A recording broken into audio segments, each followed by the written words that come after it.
బట్టి దైవజనులు ప్రకాష్ అయ్య గారిని కూడా మీ చేతులకు అప్పగిస్తున్నాము ప్రభా. వారి ద్వారా మాకు కావలసినటువంటి మాటలు మీరు అందించి ఈ రాత్రి మమ్మల్ని అందరినీ బలపరచమని అయ్యా ప్రభా, ప్రారంభ ప్రార్థనతో ఈ కూడిక ప్రారంభిస్తూ ఉన్నాం.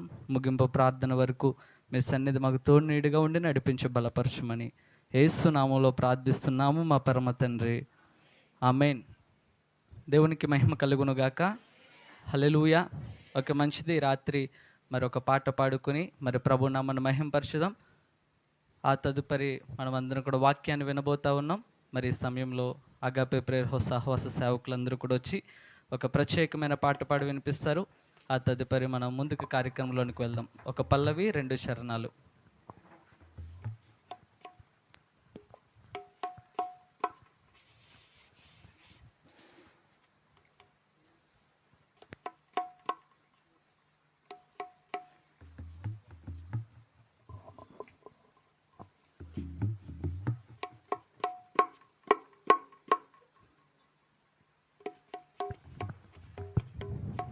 దేవునికి స్తోత్రం, హల్లెలూయా. ఈ సమయంలో ఒక పాట పాడుకుని దేవుని స్తుతిద్దాము. సియోను అందగీతల పాటల పుస్తకం నుండి 75 పాట పాడుకుని ప్రభునామాన్ని మహింపరచుదాము.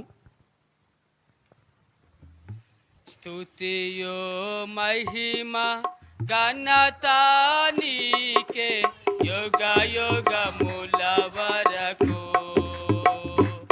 ఎంతో నమ్మదగిన దేవా, ఎంతో నమ్మదగిన దేవా.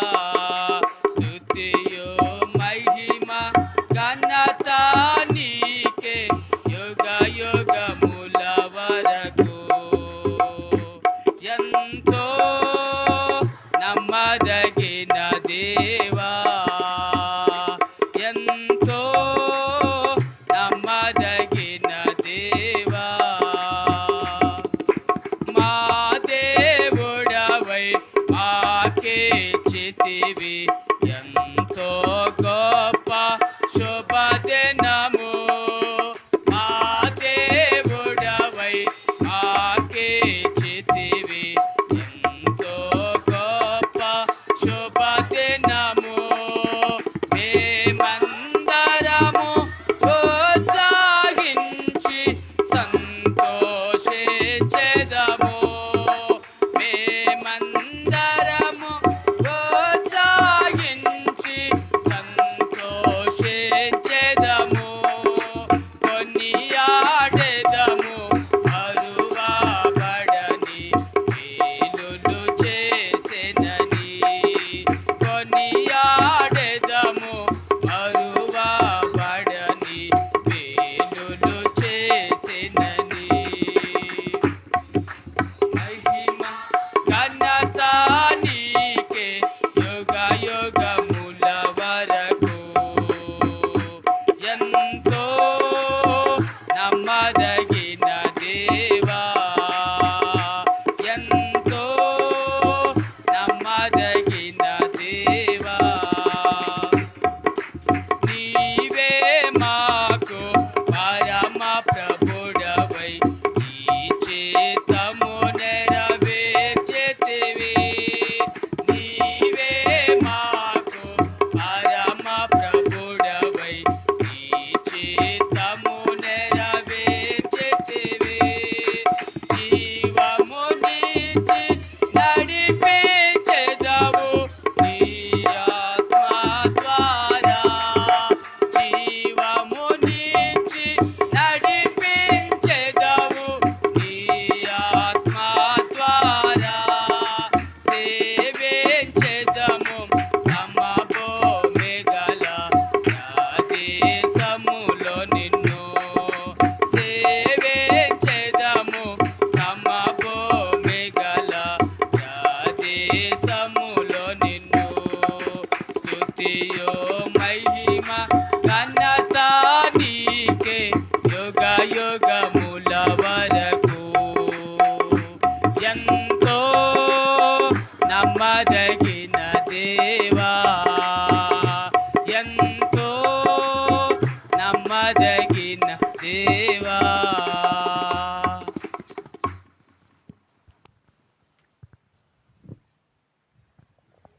మంచిది. పాట పాడి వినిపించినటువంటి సేవకులందరికీ ప్రత్యేకమైన వందనాలు. మరి ఈ సమయంలో వాక్యానికి సమయం ఇవ్వబోతా ఉన్నాం.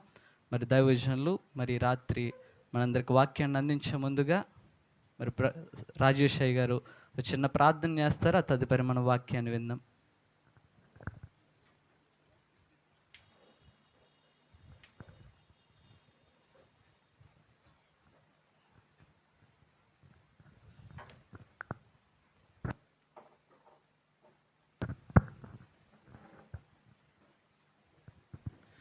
ప్రార్థన చేసుకుందాం.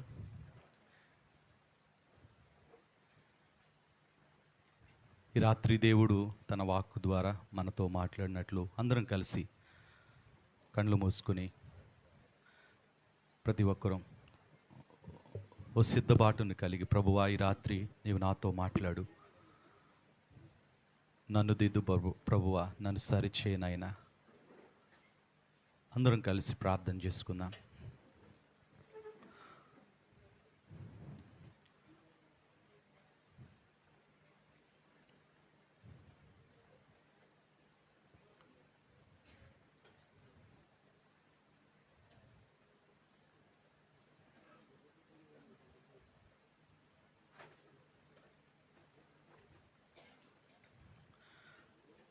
దయగలిగిన తండ్రి, ప్రేమాస్వరూపి, మీ ఘనమైన నామానికి వందనాలు, స్తుతులు, స్తోత్రాలు చెల్లిస్తున్నాం.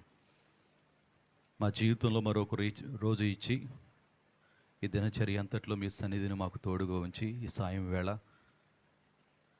మేము ప్రార్థించి ఆశించిన రీతిలో మా ముందు మాకు ఇచ్చిన ఈ మంచి ప్రశస్తమైనటువంటి సమయమును బట్టి వందనాలు చెల్లిస్తున్నాం. ఎన్నో దినాలుగా నీ దాసులు మాకు ఈ సమయం ఇచ్చిన దగ్గర నుంచి ప్రార్థన చేస్తూ, నాయన మేమందరం ఎంతో దీవించబడాలని, నీ వాక్కు ద్వారా మేము ఆదరించబడాలని, హెచ్చరించబడాలని, దిద్దుబాటును చేసుకోవాలని ఎంతో ప్రార్థన చేస్తూ వస్తున్న రీతి మాకు ఇచ్చిన ఈ మంచి సమయమును బట్టి నేను ఎంతో స్తుతిస్తున్నాం ప్రభువా. అనుకున్న రీతినే నాయన మీ దాసులను మా మధ్యకు పంపించారు, అందులో బట్టి స్తోత్రం. ఈ రాత్రి నాయన నీకు వందనాలు చెల్లిస్తున్నాం నాయన. భార్యాభర్తలుగా అలాగే సేవకులుగా అందరం కలిసి నీ సన్నిధిలో ఇక్కడికి వచ్చారు. మా తండ్రి నీకు వందనాలు. చాలామంది పేరుకు మాత్రమే భార్యాభర్తలుగా, పేరుకు మాత్రమే కుటుంబంగా ఉన్న, జీవించవలసిన రీతిలో నువ్వు ఆశించినట్లుగా ఉండవలసిన రీతిలో ఉండకుండా, జీవించవలసిన రీతిలో జీవించకుండా ఎన్నో తప్పిదాలు, పొరపాట్లు మా జీవితంలో దొర్లుతూ ఉన్నాయి. మా ప్రభువా, మేము ఎక్కడ నాయన తొలగిపోతున్నామో, ఎక్కడ అవిధేయులుగా ఉన్నామో, కేవలం భౌతికపరమైనటువంటి చింతనను కలిగి ఆధ్యాత్మికమైనటువంటి చింతను విడిచిపెట్టి మేము ముందుకు కొనసాగుతూ ఉంటే మమ్మల్ని దర్శించండి, మాతో మాట్లాడండి ప్రభువా. మీరు మాకు ఇచ్చిన జీవితం ఎంతో గొప్పది. మా అందరి పట్ల నీకున్న ప్రణాళిక ఎంతో అమూల్యమైనది, శ్రేష్టమైనది. నీ ప్రణాళికకు ప్రకారంగా మా జీవితాలను మేము కట్టుకోవటానికి, నువ్వు ఆశించినట్లుగా మేము ఉండటానికి మీరు మమ్మల్ని బలపరచమని, ఈ రాత్రి నీ వాక్కు ద్వారా మమ్మల్ని దర్శించమని మీ సముఖములో వేడుకుంటున్నాం ప్రభువా. నీకు వందనాలు చెల్లిస్తున్నాం. కృప చూపించండి, సహాయం చేయండి. నీవే మా అందరినీ మీరు దర్శించి బలపరచమని, ఏ మనిషికి మహిమ రాకుండా మీరు మాత్రమే మహిమ పొందమని నీ పక్షంగా నిలబడుతున్న మా ప్రియులు నీ దాసులు నాయన ప్రకాశయ్య గారిని మీరు దర్శించి బలపరిచి నాయన మీ ఆత్మతో అభిషేకించి మా మధ్యలో వాడుకోమని, ఎంతో భారంతో నాయన నీకు వందనాలు. ఈ కూడికను ఏర్పాటు చేసిన మా ప్రియులు సీను కుమారయ్య గారిని మీరు జ్ఞాపకం చేసుకోండి. దేవానికి వందనాలు. ఎంతో నీ దాసులు ప్రయాసపడుతుంటుండగా ప్రభునందు పడిన ప్రయాస వ్యర్థం కాదని సెలవిచ్చిన నీ మాట ప్రకారంగా ఈ ప్రయాస వ్యర్థం కాకుండా గొప్ప ఆశీర్వాదము కలుగునట్లుగా మీరు కృప చూపించి సహాయం చేసి మీరు మీ నామానికి మహిమ, ఘనత, ప్రభావాలు తెచ్చుకోమని మీ సముఖములో వేడుకుంటూ యేసు దివ్యనామమున ఈ మనవులన్నది అడిగి వేడుకుని ప్రార్థన చేస్తూ మమ్మల్ని మీకు సమర్పించుకుంటున్నాం మా పరమ తండ్రి. ఆమేన్.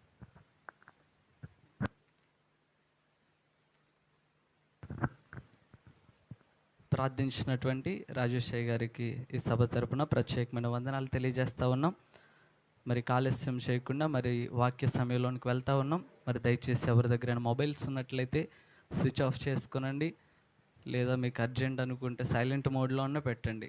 కానీ మధ్యలో దయచేసి ఎవరు లేచి వెళ్ళడానికి కానీ మీ కుర్చీలు కదపడం ఆ పనులేమి చేయకుండా నిశ్శబ్దంగా ఉండడానికి ప్రయత్నం చేయండి. మరి దైవజనులు ఎంతో దూరం నుండి మన మధ్యలోనికి వచ్చారు కాబట్టి మరి పొరపాటున కూడా వాక్యానికి అంతరాయం కలిగించకండి. మరి ఎంతో విలువైన సమయం, వాక్య సమయం.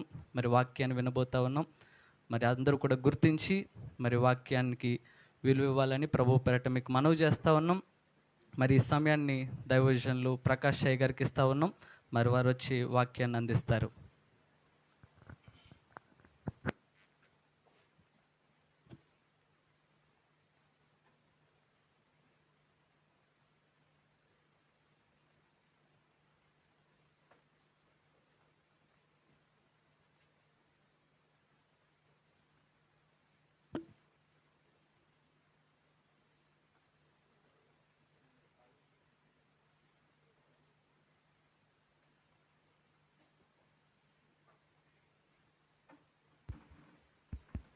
Praise the lord. హల్లెలూయా అనడం నాకు రాదు, ప్రైజ్ లార్డ్ అనడం మీకు రాదు అన్నట్టుంది. ఏదైనా ప్రభును మహింపరిచే మాటలు ఎన్నో ఉన్నాయి. ఒకసారి నేను బెంగళూరులో మీటింగ్లో ఉన్నప్పుడు ఒక ఆయన ప్రభును స్తుతించడానికి సమయం రాగా అనిన మాట అనకుండా బైబిల్లో ఉన్న అనేకమైన ప్రభువును ఆరాధించే మాటలు 15 నిమిషాల కంటే ఎక్కువ పలికాడు ఆయన. అనిన మాట అనకుండా.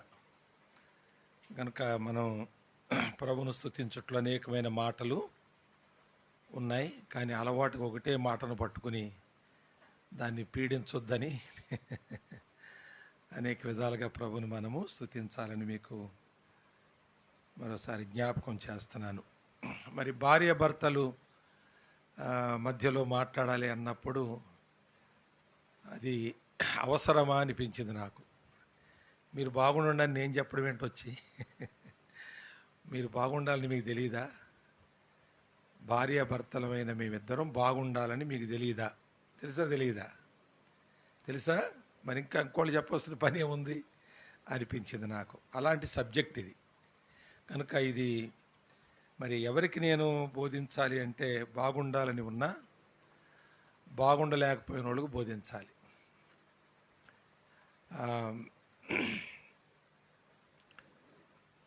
పెళ్ళైన 10వ పెళ్లి రోజున ఒక ఆవిడ తన భర్తతో అందంట, ఏమండి మనది డెషేనియల్ మ్యారేజ్ డే, అంటే 10 సంవత్సరాలు గడిచినటువంటి మ్యారేజ్ డే మనకి. మీరు ఒక మంచి నాటుకోడిని బట్టరండి వండుకు తిందామందంట. ఆయన అన్నాడట, 10 ఏళ్ల క్రితం మనం చేసిన తప్పుకు ఈరోజు దాని ప్రాణం తీయడం ఎందుకు, దాన్నైనా బాగా బ్రతకని అన్నాడట.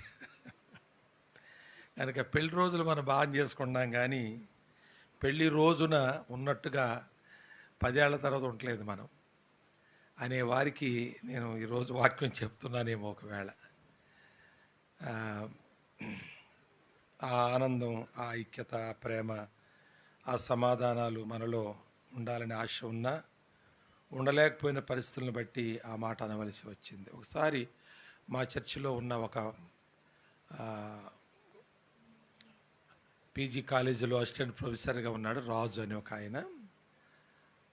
వాళ్ళమ్మ వచ్చింది వాళ్ళ ఇంటికి. ఆయన ఎక్కడి నుంచో వచ్చాడు, మా దగ్గర ఉండి ఉద్యోగం చేస్తున్నాడు. వాళ్ళ తల్లి వచ్చింది.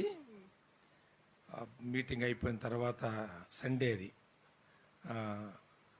అయ్యగారు నా గురించి ప్రార్థన చేయండి అంది. అంటే వాళ్ళమ్మని తెలిసింది నాకు, ముందే పరిచయం చేశారు నాకు. ఏం చేయాలమ్మా ప్రార్థన ఏంటి అని అడిగాను. ఈరోజు మా పెళ్లి రోజు అండి అంది. మరి మీ ఆయన ఏడి అన్నాను నేను. ఆయన చాలా కాలం అయిందని చచ్చిపోయి ఉంటుంది. కాబట్టి పెళ్లి రోజులు తప్పించడం లేదు, చచ్చినా బతికినా పెళ్లి రోజులు మాత్రం చేస్తూనే ఉన్నారు. తర్వాత మాట్లాడుకుందాంలే, రేపు మన పెళ్లి రోజు, దానికి ఏదైనా ఏర్పాటు చేయంటున్నాడు ఒక ఆయన ఒకసారి.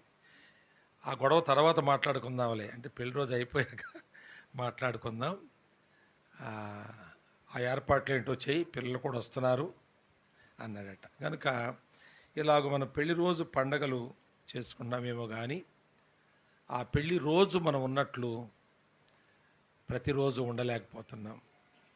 సరే, ఈ విషయం నేను బయట వారికి చెప్పడం లేదు. వారికి కొన్ని సంగతులు, ఆ ఐక్యత, ప్రేమ, సమాధానాలు, అన్యోన్యత, ఇవి వాళ్ళకెవరూ బోధించలేదు. మన పెళ్లి రోజు మనకు బోధించే బోధ లాంటి బోధ క్రైస్తవేతరుల పెళ్ళిళ్ళలో ఉండదు. కనుక ఆ రోజు మరి దైవజనులు మనకి ఇచ్చినటువంటి కొన్ని బిబ్లికల్ ఇన్స్ట్రక్షన్స్, వాక్యానుసారమైనటువంటి ఆదేశాలు పట్టించుకోవడానికి మనకు ఆ రోజు నుంచి కూడా మనసు ఉండదు, అలాగే దాని మీద దృష్టి కూడా ఉండదు. ఆ తరువాత కాలంలో కూడా ఆ మాటలు మనం పట్టించుకున్నందువలన మనం ఈరోజు ఈ కూడికి కలిగి ఉండవలసి వచ్చిందేమో. ఇక్కడ భార్యాభర్తలుగా వచ్చిన వారిలో ఒక జంటను నిలబెట్టి, మీ పెళ్ళి ఎంతకాలం అయింది, మీరు ఒకరితో ఒకరిలాగా ఆ భార్యాభర్తల అనుబంధం ఆధ్యాత్మిక పరిధిలో కలిగి ఉన్నారు చెప్పండి అంటే, మరి ఎందరూ అలాగూ ఒక మాదిరిని ఇచ్చే సాక్ష్యం చెప్పగలరు? అలాగే పెళ్ళై 60 ఏళ్ళు గడిచిందంట. 60 ఏళ్ళు షష్ఠి పూర్తి అంటారా? ఆ షష్ఠి పూర్తికి వాళ్ళిద్దరూ చాలా బాగున్నారంట. భార్యాభర్త ఇద్దరు చాలా బాగున్నారు, మామూలుగా కాదు. ఎప్పుడు ఏ గొడవ లేదు వాళ్ళ మధ్యలో. అప్పుడు సన్నిహితులు వచ్చి అడిగారంట, ఇన్ని సంవత్సరాలు మీరు సంసార జీవితంలో ఒక సమస్య కూడా లేకుండా, ఎప్పుడు ఎవరి చెవిని పడకుండా, ఎప్పుడూ కలిసిమెలిసి చిలక గోరింగల్లా ఉంటున్నారు, మీరు ఎలా ఉండగలిగారని అడిగారంట. అప్పుడు ఆయన అన్నాడంటే, ఏమి లేదండి, పెళ్ళైన రోజున ఆ మొదటి రోజే నా భార్య నేను కూర్చుని మాట్లాడుకుంటున్నప్పుడు నా భార్య ఒక సలహా ఇచ్చింది. ఏమండి, మన సంసారంలో మనం కలిసి ఉన్నంత కాలం కూడా, బతికున్నంత కాలం కూడా పెద్ద పెద్ద విషయాలు ఏవైనా ఉంటే మీరు చూసుకోండి, చిన్న చిన్నవన్నీ నేను చూసుకుంటాను అందంట. ఆ అగ్రిమెంట్ మీద సంసారం స్టార్ట్ చేశారు. కాబట్టి ఇన్ని సంవత్సరాల్లో మాకు గొడవలు ఎందుకు రాలేదంటే, అసలు మా సంసార జీవితంలో పెద్ద పెద్ద ఏమీ రాలేదు ఇంతవరకు, అన్నీ చిన్నవి వచ్చాయి. ఆమె నడిపిస్తుంది మొత్తం అంతా, నేను మౌనంగా ఉండడమే అన్నట. అంటే ఏది వచ్చినా కానీ మీకెందుకు ఊరుకోండి, అది ఆ గొడవ మీకెందుకు ఊరుకోండి, నేను చూసుకుంటాను అంటుందన్నమాట. ఆమె ఊరుకుంటున్నాడు, కాబట్టి ఏ గొడవ లేదు. మరి ఇది సమాధానంతో కూడిన బంధమా? వారిద్దరికీ మధ్యలో ఉండవలసిన సంతోషం మనసులో లేకపోయినా పైకి ఉన్నట్లుగా ఉండవలసి వచ్చింది. కనుక మనకు కొందరికి అవసరమే ఇలాంటి మీటింగు. అనేక సార్లు మనకు దేవుని వాక్యంలో నుండి ఇస్తున్న సలహాలు మనం సరిగా పట్టించుకోవడం లేదు, పాటించడం లేదు. అందువలన మరో మీటింగు, మరి దైవజనులను దేవుడు ప్రేరేపించి ఈరోజు మనల్ని సమకూర్చాడు. కనుక కొన్ని విషయాలు నేను న్యాయాధిపతుల గ్రంథం 13వ అధ్యాయంలో ఉన్న ఒక కుటుంబాన్ని మన ముందుకు తెచ్చుకుని, 13వ అధ్యాయంలో ఉన్న కుటుంబాన్ని మన ముందుకు తెచ్చుకుని మనం ధ్యానం చేద్దాం. 13వ అధ్యాయం 2వ వచనం నుండి 25వ వచనం వరకు ఉన్న ఆ భాగంలో కొన్ని సంగతులు జ్ఞాపకం చేసుకోవడానికి మొదటిగా 2-3 వచనాలు నేను చదువుతాను. లేక మీరు కూడా నాతో కలిసి అందరూ చదవండి. మనం ఒక మంచి బిగినింగ్తో ఈ వాక్యాన్ని ప్రారంభించుకుందాం. అందరం కూడా చదువుదాం. న్యాయాధిపతుల గ్రంథం 13వ అధ్యాయం 211వ పేజీలో, పాత నిబంధనలో. ఆ కాలమున దాను వంశస్థుడును జోరియా పట్టణస్థుడునైన మనోహ అను ఒకడుండెను. అతని భార్య గుడ్రాలై కానుపు లేక ఉండెను. యెహోవా దూత ఆ స్త్రీకి ప్రత్యక్షమై, ఇదిగో నీవు గుడ్రాలవు, నీకు కానుపు లేకపోయాను, అయితే నీవు గర్భవతివై కుమారుని కందువు. ప్రార్థన చేసుకుందాం. ప్రియుడైన మా తండ్రి, మీకు వందనాలు చెల్లిస్తున్నాం. దయగల దేవ,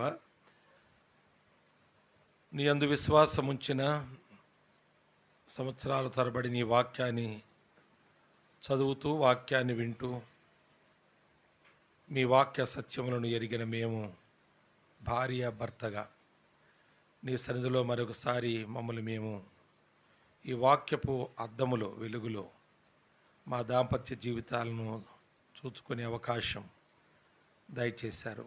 ఇది మాకు మేలు. ఇక మీదట మేము మా దాంపత్య జీవితం ఎంతో మెరుగుగా మరో విధముగా నీకు మహిమార్థముగా అనేకులకు మాదిరిగా ఉన్నట్లు మా హృదయాల్లో మీ కార్యం జరిగించమని, ఈ ప్రయత్నం వ్యర్థం కాకున్నట్లుగా మీ కృపకు అప్పగించుకుంటూ క్రీస్తు యేసు ప్రభుని బట్టి వేడుకొని ప్రార్థిస్తున్నాం తండ్రి. ఆమేన్. ఆమేన్. మంచిది. మరి ఆ కాలమున అనే మాటతో ఈ 2వ వచనం ప్రారంభించబడింది.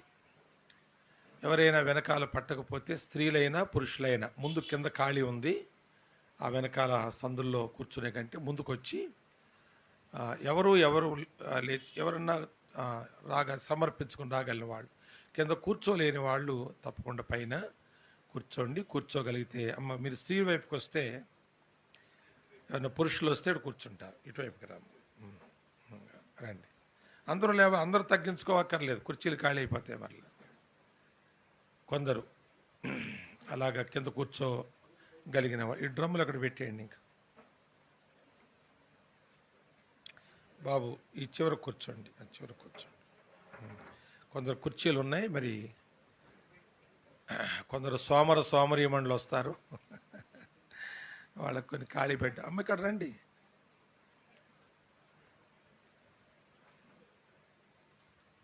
ఆ కుర్చీ ఉంది, అక్కడ కూర్చోవచ్చు, లేక కింద కూడా కూర్చోవచ్చు. ఆ కాలమున అనేటువంటి మాటకు అర్థం ఏంటంటే, చూడండి 21వ అధ్యాయం. ఆ కాలం అనగా 21వ అధ్యాయం 25వ వచనం. 21, 25 నేను చదువుతాను, వినండి. ఆ కాలం అనగా ఇశ్రాయేలులకు రాజు లేని కాలం, ప్రతివాడును తన తన ఇష్టానుసారముగా ప్రవర్తించుచు వచ్చుచున్న కాలం. ఆ కాలములో కనుక ఇశ్రాయేలీలు నిర్గమాకాండములో మనం 3వ అధ్యాయంలో వారు హింసించబడిన హింసలను గురించి వారు పెట్టుకున్న మొర దేవుడు విని దిగివచ్చి మోషేని ఏర్పాటు చేసి వారిని విడిపించి పాలు తేనెలు ప్రవహించు దేశమునకు వారిని నడిపించుటకు 40 సంవత్సరాలు ఆయన పగలు రాత్రి వారికి తోడుగా మేఘస్తంభం అగ్నిస్తంభములో ఉన్నాడని మనకు తెలుసును. ఆ విధంగా వారు దేవుడు కోరిన, దేవుడు వాగ్దానం చేసిన వాగ్దత్త దేశం వారు చేరుకున్నా కూడా వారు అనేక కష్టాలకు గురైనట్లుగా చూస్తాం. నిర్గమాకాండములో వారి కష్టాలు డీటెయిల్డ్గా లేవు, కానీ న్యాయాధిపతిలో వారి కష్టాలు చాలా డీటెయిల్డ్గా వ్రాయబడి ఉన్నాయి. అందులో ముఖ్యంగా దేవుడు కూడా వారి కష్టాలు చూసి ఓర్చుకోలేకపోయిన ఒక మాట చూడండి. 10వ అధ్యాయంలో మనకు కనబడుతుంది. దేవుడు కూడా వారి కష్టాలను చూసి ఓర్చుకోలేకపోయాడు అనే మాటను చూస్తాం. 10వ అధ్యాయము 8వ వచనం చూడండి. వారు ఆ సంవత్సరము మొదలుకొని ఇశ్రాయేలీలను అనగా యోర్దాను అద్దరినున్న గిలాదు నందలి అమోరీయుల దేశములో కాపురమున్న ఇశ్రాయేలులను 18 సంవత్సరములు చితకగొట్టి అణచివేసిరి. 16వ వచనం చూడండి. యెహోవాను సేవింపవలనని తమ మధ్య నుండి అన్యదేవతలను తొలగింపగా ఆయన ఆత్మ ఇశ్రాయేలులకు కలిగిన దురవస్థను చూచి సహింపలేకపోయారు. ఇదంతా కూడా విడుదల పొందిన తర్వాత ఐగుప్తు రాజు చేతిలో ఆ కాఠిన్యం, ఆ చట్టం క్రింద అణగారిపోయినటువంటి కాలం తరువాత ప్రభు వారిని నడిపించిన తరువాత వారు కట్టని ఇండ్లలో నివాసం చేయడానికి, నాటని చెట్ల ఫలాలను తినడానికి, ఆ దేశములో ప్రవహించేటువంటి పాలు తేనెలు అంటే అది నిజమే, అది అక్షరార్థం కూడా అలాగే ఉంటుందని ఆ పాలస్తీనా ప్రాంతంలో ఆ పర్టికులర్ ఏరియాలో ఆ మన్యములో సర్వే చేసిన వారిని నేను అడిగి తెలుసుకున్నాను. ఇలా చెప్పారు, అక్కడ మీరు వెళుచున్న దేశం కొండలు లోయలు కలిగిన దేశం, అది ఆకాశ వర్ష జలమును త్రాగును. యెహోవా కనుదృష్టి సంవత్సరాది మొదలుకొని సంవత్సరాంతం వరకు ఆ దేశం మీద ఉండును. ఆ దేశము కొండలు కలిగిన దేశము, అలాగే లోయలు కలిగిన దేశము. అందులో ఒక లోయ ఎష్కోలు లోయ అని మనకు తెలుసును. అందులో ఇద్దరు మోయవలసినంత బరువైన పెద్ద ద్రాక్ష గెల పండిందని కూడా మనకు తెలుసును. అది ఒక అసాధారణమైనటువంటి గెల. ఆ ముందు ఆ తర్వాత అలాంటి గెల బైబిల్లో లేదు, అలాగే ఏ భూభాగంలో కూడా ఉన్నట్లుగా మనం చరిత్రలో వినలేదు. కనుక యెహోవా కనుదృష్టి దాని మీద సంవత్సరాది మొదలుకొని సంవత్సరాంతం వరకు ఉంటుంది కనుక అది అంతగా ఫలించింది అని చెప్పవచ్చు. చాలా సింపుల్గా మనం ఒకవేళ ఒక మాటతో ఈ కూడిక ముగించుకుని భోంచేసి వెళ్ళిపోవాలి అంటే ఆ మాట మీకు చెబుతాను వినండి. అలాగే మన కుటుంబాలపైన దేవుని దృష్టి సంవత్సరాది మొదలుకొని సంవత్సరాంతం వరకు ఉండేటట్లుగా మనం చూసుకుంటే మనం అలాగూ ఫలిస్తాం, ఎష్కోలులో ఫలించినట్లుగా ఫలిస్తాం. అలాగున ఆయన దృష్టికి మనం పాత్రులమా అపాత్రులమా అనేది మన ప్రవర్తన పైననే ఆధారపడి ఉంటుంది.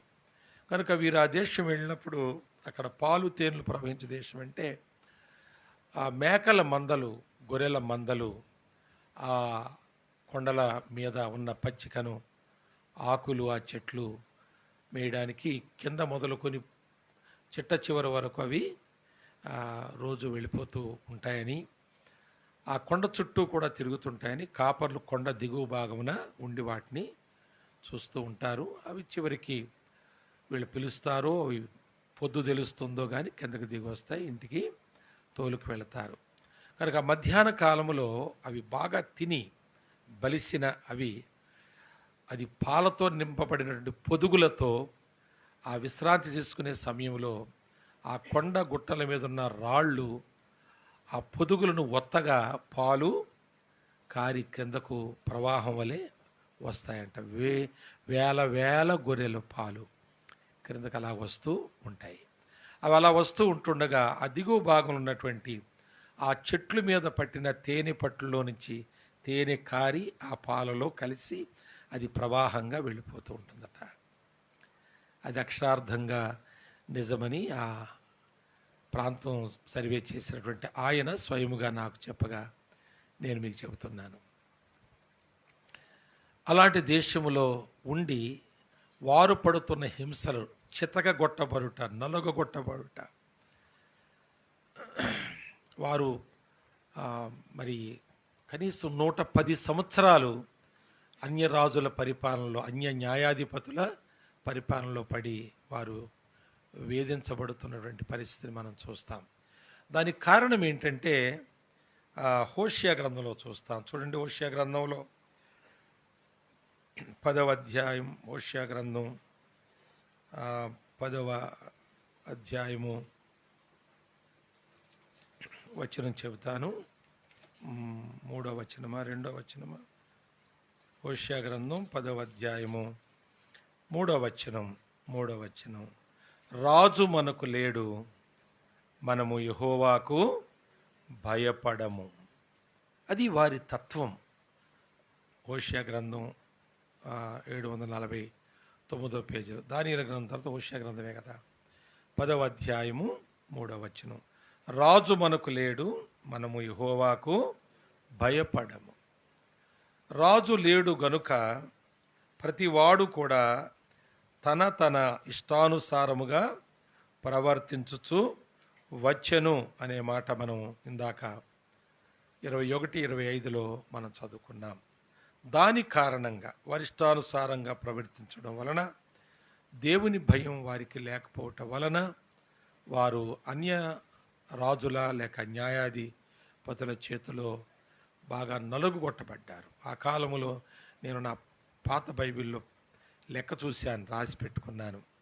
కనీసం 1,10,000 మంది చచ్చిపోయారు. 1,10,000 మందికి మరణం. ఇశ్రాయేలులు అక్కడ మరణించారు.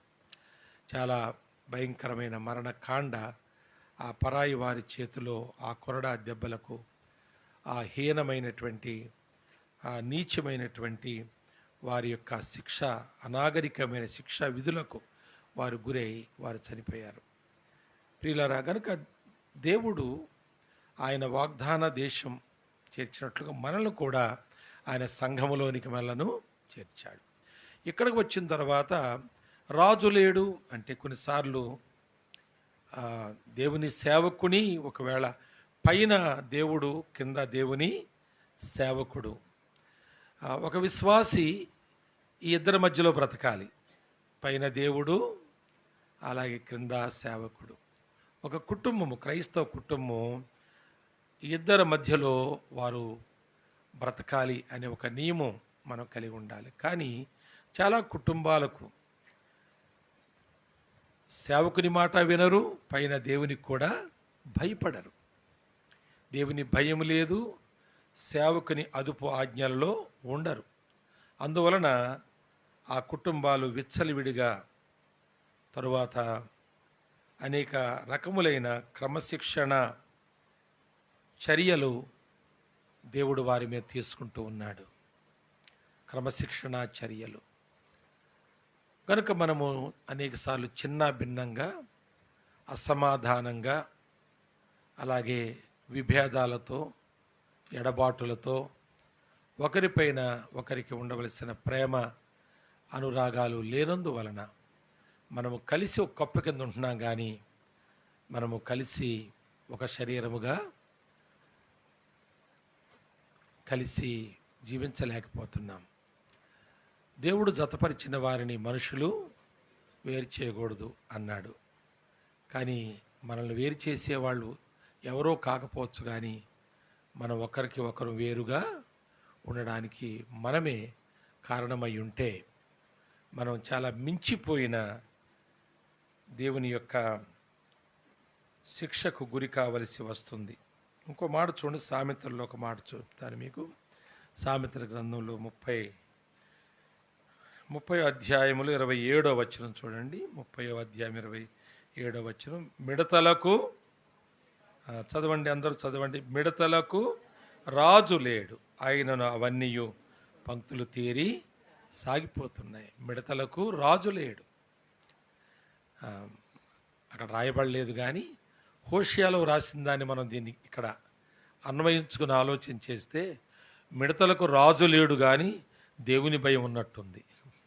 కానీ వారికి రాజు లేడు, దేవుని భయము లేదు. ఇంకెలా బాగుపడుతుంది? ఎవరు బాగు చేస్తారు? ఎప్పుడు మనము మన కుటుంబ జీవితంలో మనం వర్ధిల్లగలుగుతాం, దీవించబడగలుగుతాం? అలాంటి కాలములో, ఆ కాలమునంటే అది అర్థం.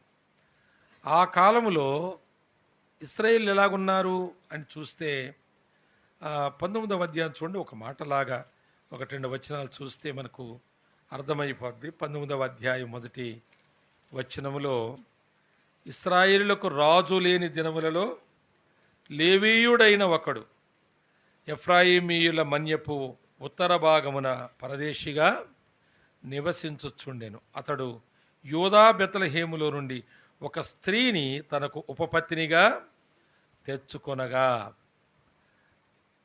అతని ఉపపత్ని అతను విడిచి ఒకరితో వ్యభిచరించి, ఇవన్నీ ఈ కథలు ఇలాగా కనబడుతూ ఉన్నాయి.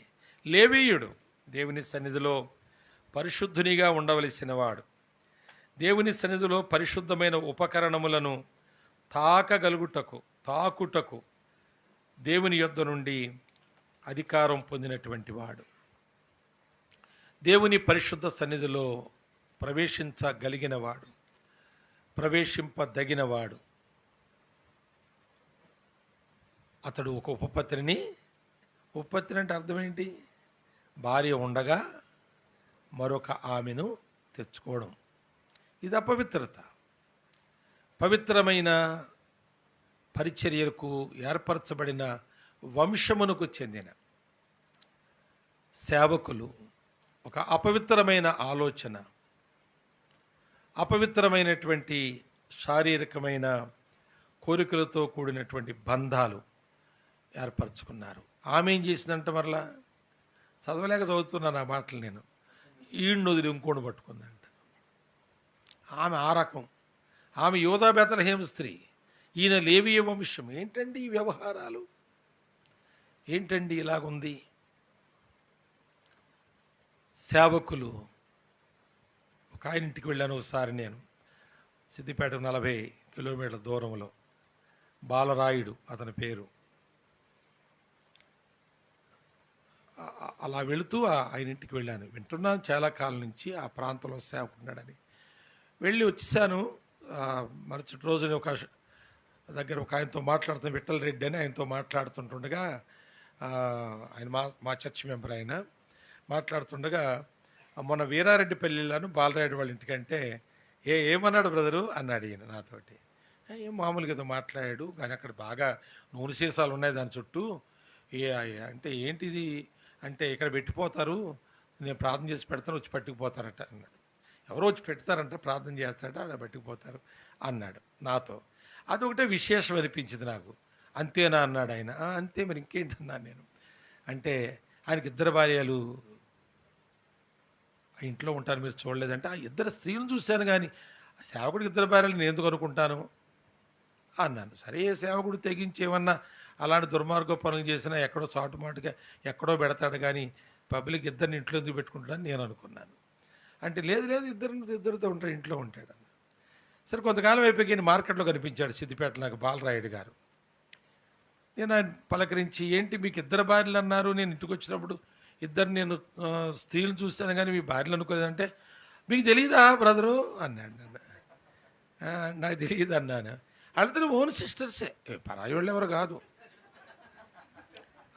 మొదట ఆమెకి చేసిన తర్వాత 4-5 ఏళ్ళు చూశాక పిల్లలు లేరని మా మామగారు ఈమెను కూడా నీ దగ్గరే ఉంచుకొని పట్టుకొచ్చి పెట్టాడంట, ఆమె చెల్లిని. ఆస్తి బోళ్ళు ఉంది వీళ్ళకి, అది ఎట్టుపోద్దు అని, ఎవడొకడు పుట్టాలి కదా వీళ్ళకని. కానీ వీళ్ళకి పుట్టలేదు, వాళ్ళకి పుట్టలేదు, మొత్తానికి అలాగే ఉన్నారు వాళ్ళు.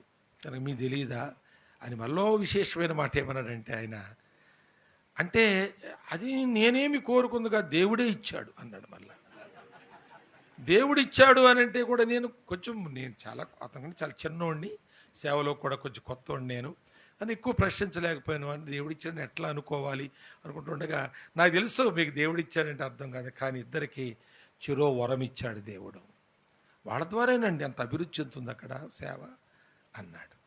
ఇంత గుడ్డిగా తెగించి బ్రతికేటువంటి సేవకులు మరి ఇప్పుడు కూడా చాలామంది ఉంటున్నారేమో అనిపించింది.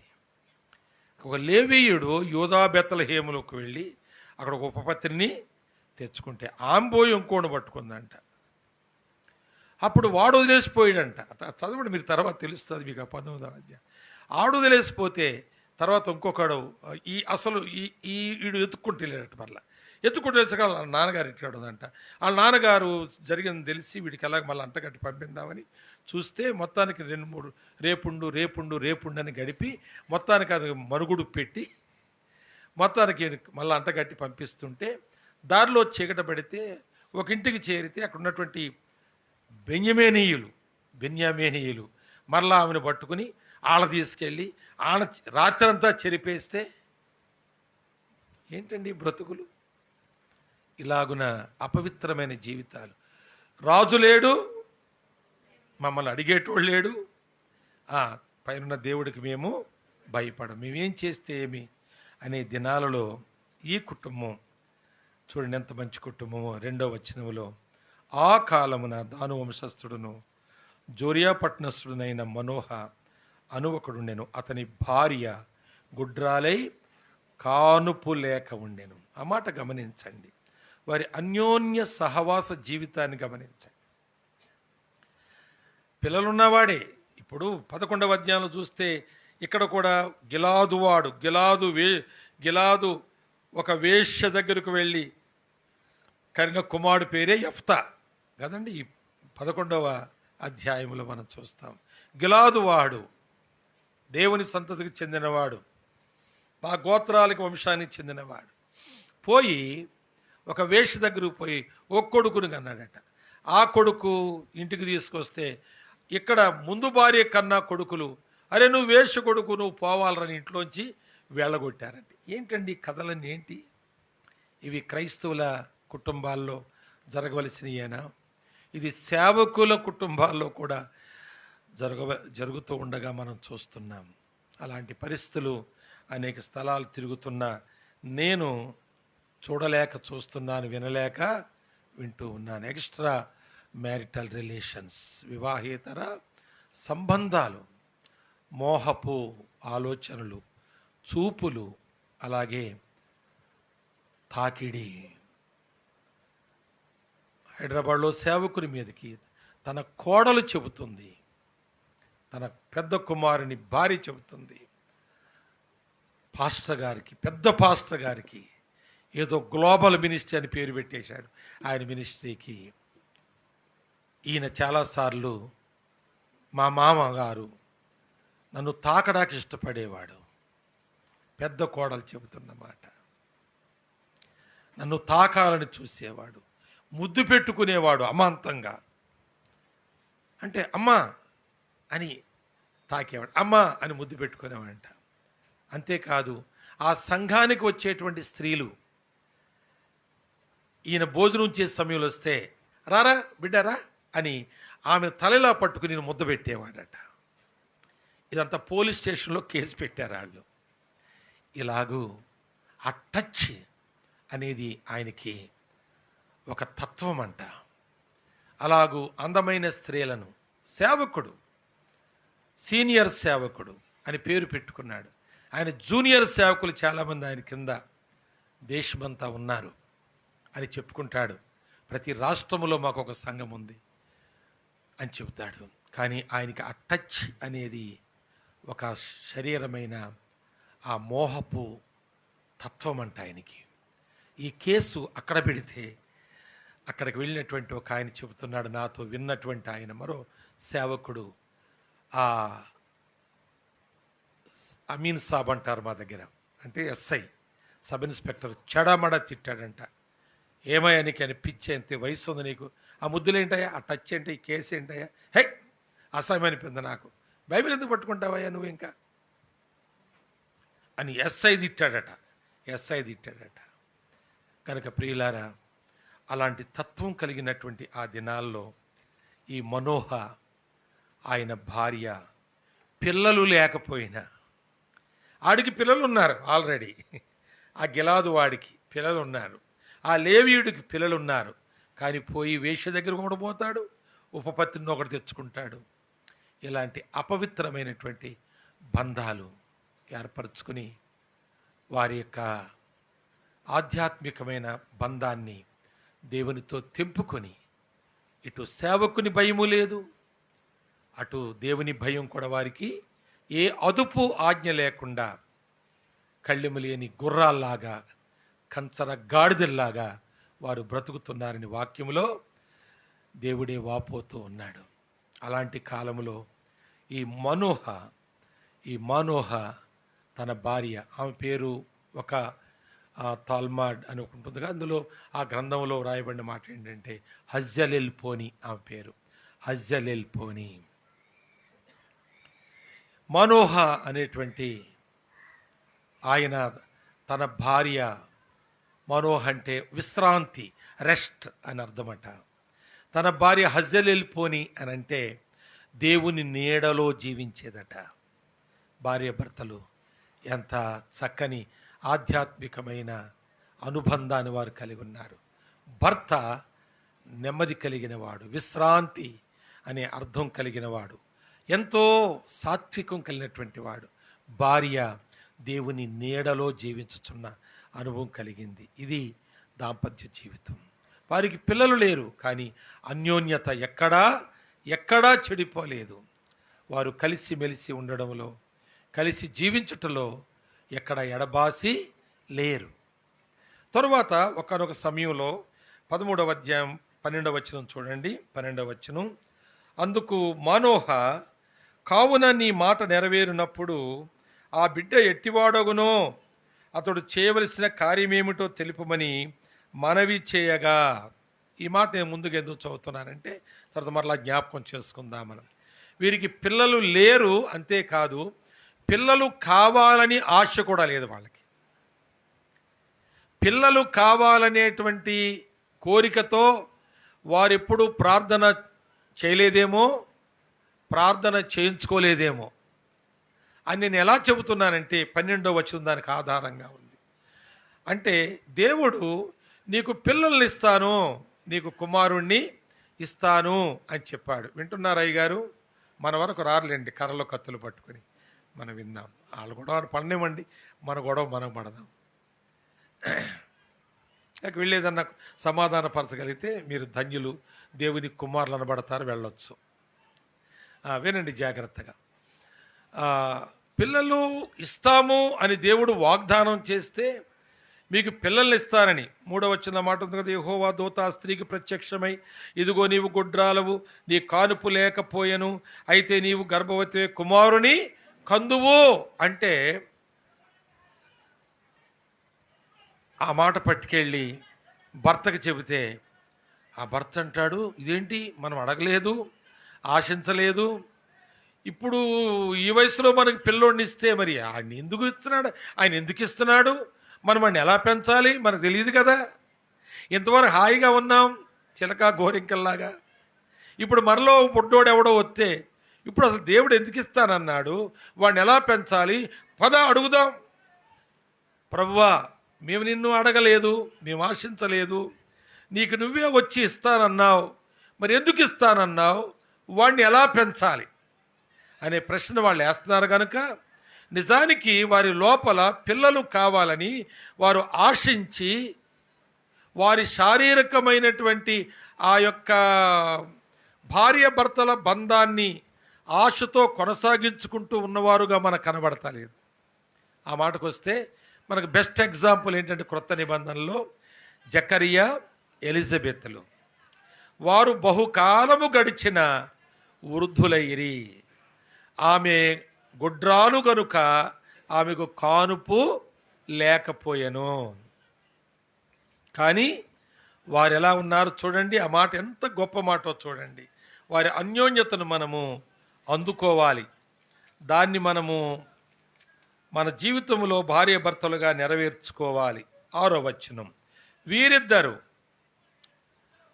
ప్రభువు యొక్క సకలమైన చదవండి లూకా సువార్త 1:6, ప్రభువు యొక్క సకలమైన ఆజ్ఞల చొప్పునను న్యాయ విధుల చొప్పునను నిరపరాధులుగా నడుచుకొనుచు దేవుని దృష్టికి నీతిమంతులై ఉన్నారు. ఎలా నీతిమంతులై ఉన్నారు వీళ్ళు అంటే, దేవుడు వీరిద్దరూ ఎలాగుండాలి అనుకుని వారిని జత చేశాడో అలాగే వాళ్ళు ఉండడమే వాళ్ళ నీతి. అంతే. దేవుడు వీరిద్దరూ ఎలాగుండాలని జత చేశాడు, వారు తల్లిని తండ్రిని విడిచి భార్యాభర్తలుగా ఒకరిని ఒకరు ఎడబాయకుండా సందులేనంత బిగువుగా హత్తుకొని ఉండాలి అని ఆయన ఆశించాడు. అంతే కదండి, ఆదామవ్వల గురించి ఆయన ఆశించింది. అలాగ ఆయన ఎందుకు ఆశించాడంటే, వారిద్దరి అన్యోన్య జీవితం ద్వారా ఆ ప్రేమ అనురాగాలు వారు ఎక్స్చేంజ్ చేసుకుంటూ ఉండగా వారికి ఆయన సంతానాన్ని ఇచ్చి భూలోకమంతటిని నింపి పరలోకములు లేక ఆకాశం మహాకాశములో ఉన్న దేవుణ్ణి ఆరాధించడానికి ఏర్పాటు చేసిన లూసిఫర్, దాని యొక్క సహచరులైన దూత గణములు దేవుని చెందవలసిన ఆరాధనను తాముకు పొందాలని ఆశించి కోల్పోయిన స్థానాన్ని ఆదాము హవ్వల ద్వారా పుట్టిన సంతానము పోడ్చాలని దేవుని ఉద్దేశం. మీకు అర్థమైంది అసలు ఈ మాట? చాలా పెద్ద సమాసంగా ఉందా? సందులు వేరు చేయలేకపోయాను నేను. కనుక అలాంటి గొప్ప సంకల్పముతో దేవుడు ఆదామును తన రూపములో చేసుకున్నాడు, హవ్వను ఆదాము రూపంలో చేశాడు. ఆదాము ఎవరి రూపంలో ఉన్నాడు? హవ్వ ఎవరి రూపంలో ఉంది? వాళ్ళిద్దరు ఎవరి రూపంలో ఉన్నారు? దేవుని రూపంలో ఉన్నారు. వాళ్ళిద్దరికి పిల్లలు పుడితే ఏ రూపంలో ఉంటారు? దేవుని రూపంలో ఉంటారు. అర్థమైందా మీకు? ఆదాములో హవ్వ ఉంది, చాలా కాలం కనపడలేదు. ఆదాము హవ్వల్లో పిల్లలు ఉన్నారు, వాళ్ళు కనపడలేదు చాలా కాలం. కానీ ఆదాములో హవ్వ ఉందా లేదా? ఆదాము హవ్వల్లో పిల్లలు ఉన్నారా లేదా? ఆ పిల్లలంతా ఎంతమంది ఉన్నారు? పిల్లలు భూమిని నిండించునంత మంది పిల్లలు ఉన్నారు వాళ్ళిద్దరిలో. అంటే 9 నెలలకి ఒక కానుపు కాదన్నమాట. నాకు అర్థమైన విషయం అది. అది రోజు రోజు కాన్పో, 9 రోజులకు కాన్పో, అది నొప్పులు లేని కానుపులు అన్నమాట అవి. కానీ ఇవన్నీ ఎప్పుడు వచ్చినాయి? పండు తిన్నాక వచ్చినాయి. అంతకుముందు అది ఆ శాసనం లేదు, ఆ కట్టడలేమీ లేవు, ఆ నొప్పులేమీ లేవు. కనుక భూమిని నిండించున్నంత మంది, అంటే ఇంకొక మాట చెప్పాలంటే లూసిఫర్తో ఉన్న దూత గణముల లెక్కను గణించవచ్చు కానీ వీరి సంతానాన్ని గణించలేం. అదే మాటను దేవుడు మరలా తిరిగి అబ్రహాముకు చెప్పాడు. గణించలేనంత సంతానం నీ కడుపులో ఉంచానని చెప్పాడు.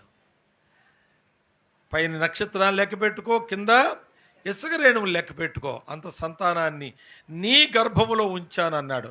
వాళ్ళకి మాత్రం పిల్లలు ఉన్నారా? వాళ్ళు కూడా ముసలోళ్ళు అయిపోలేదా? గర్భం ఉడిగిపోలేదా? శారా గర్భం ఉడిగిపోలేదా? ఈయన బహుకాలం గడిచిన వృద్ధుడైపోలేదా? ఆమెకు 90 రాలేదా? ఈయనకు 100 రాలేదా? అప్పుడు పిల్లలు పుట్టలేదా? జకర్యా భార్య గర్భం తెరవబడలేదా?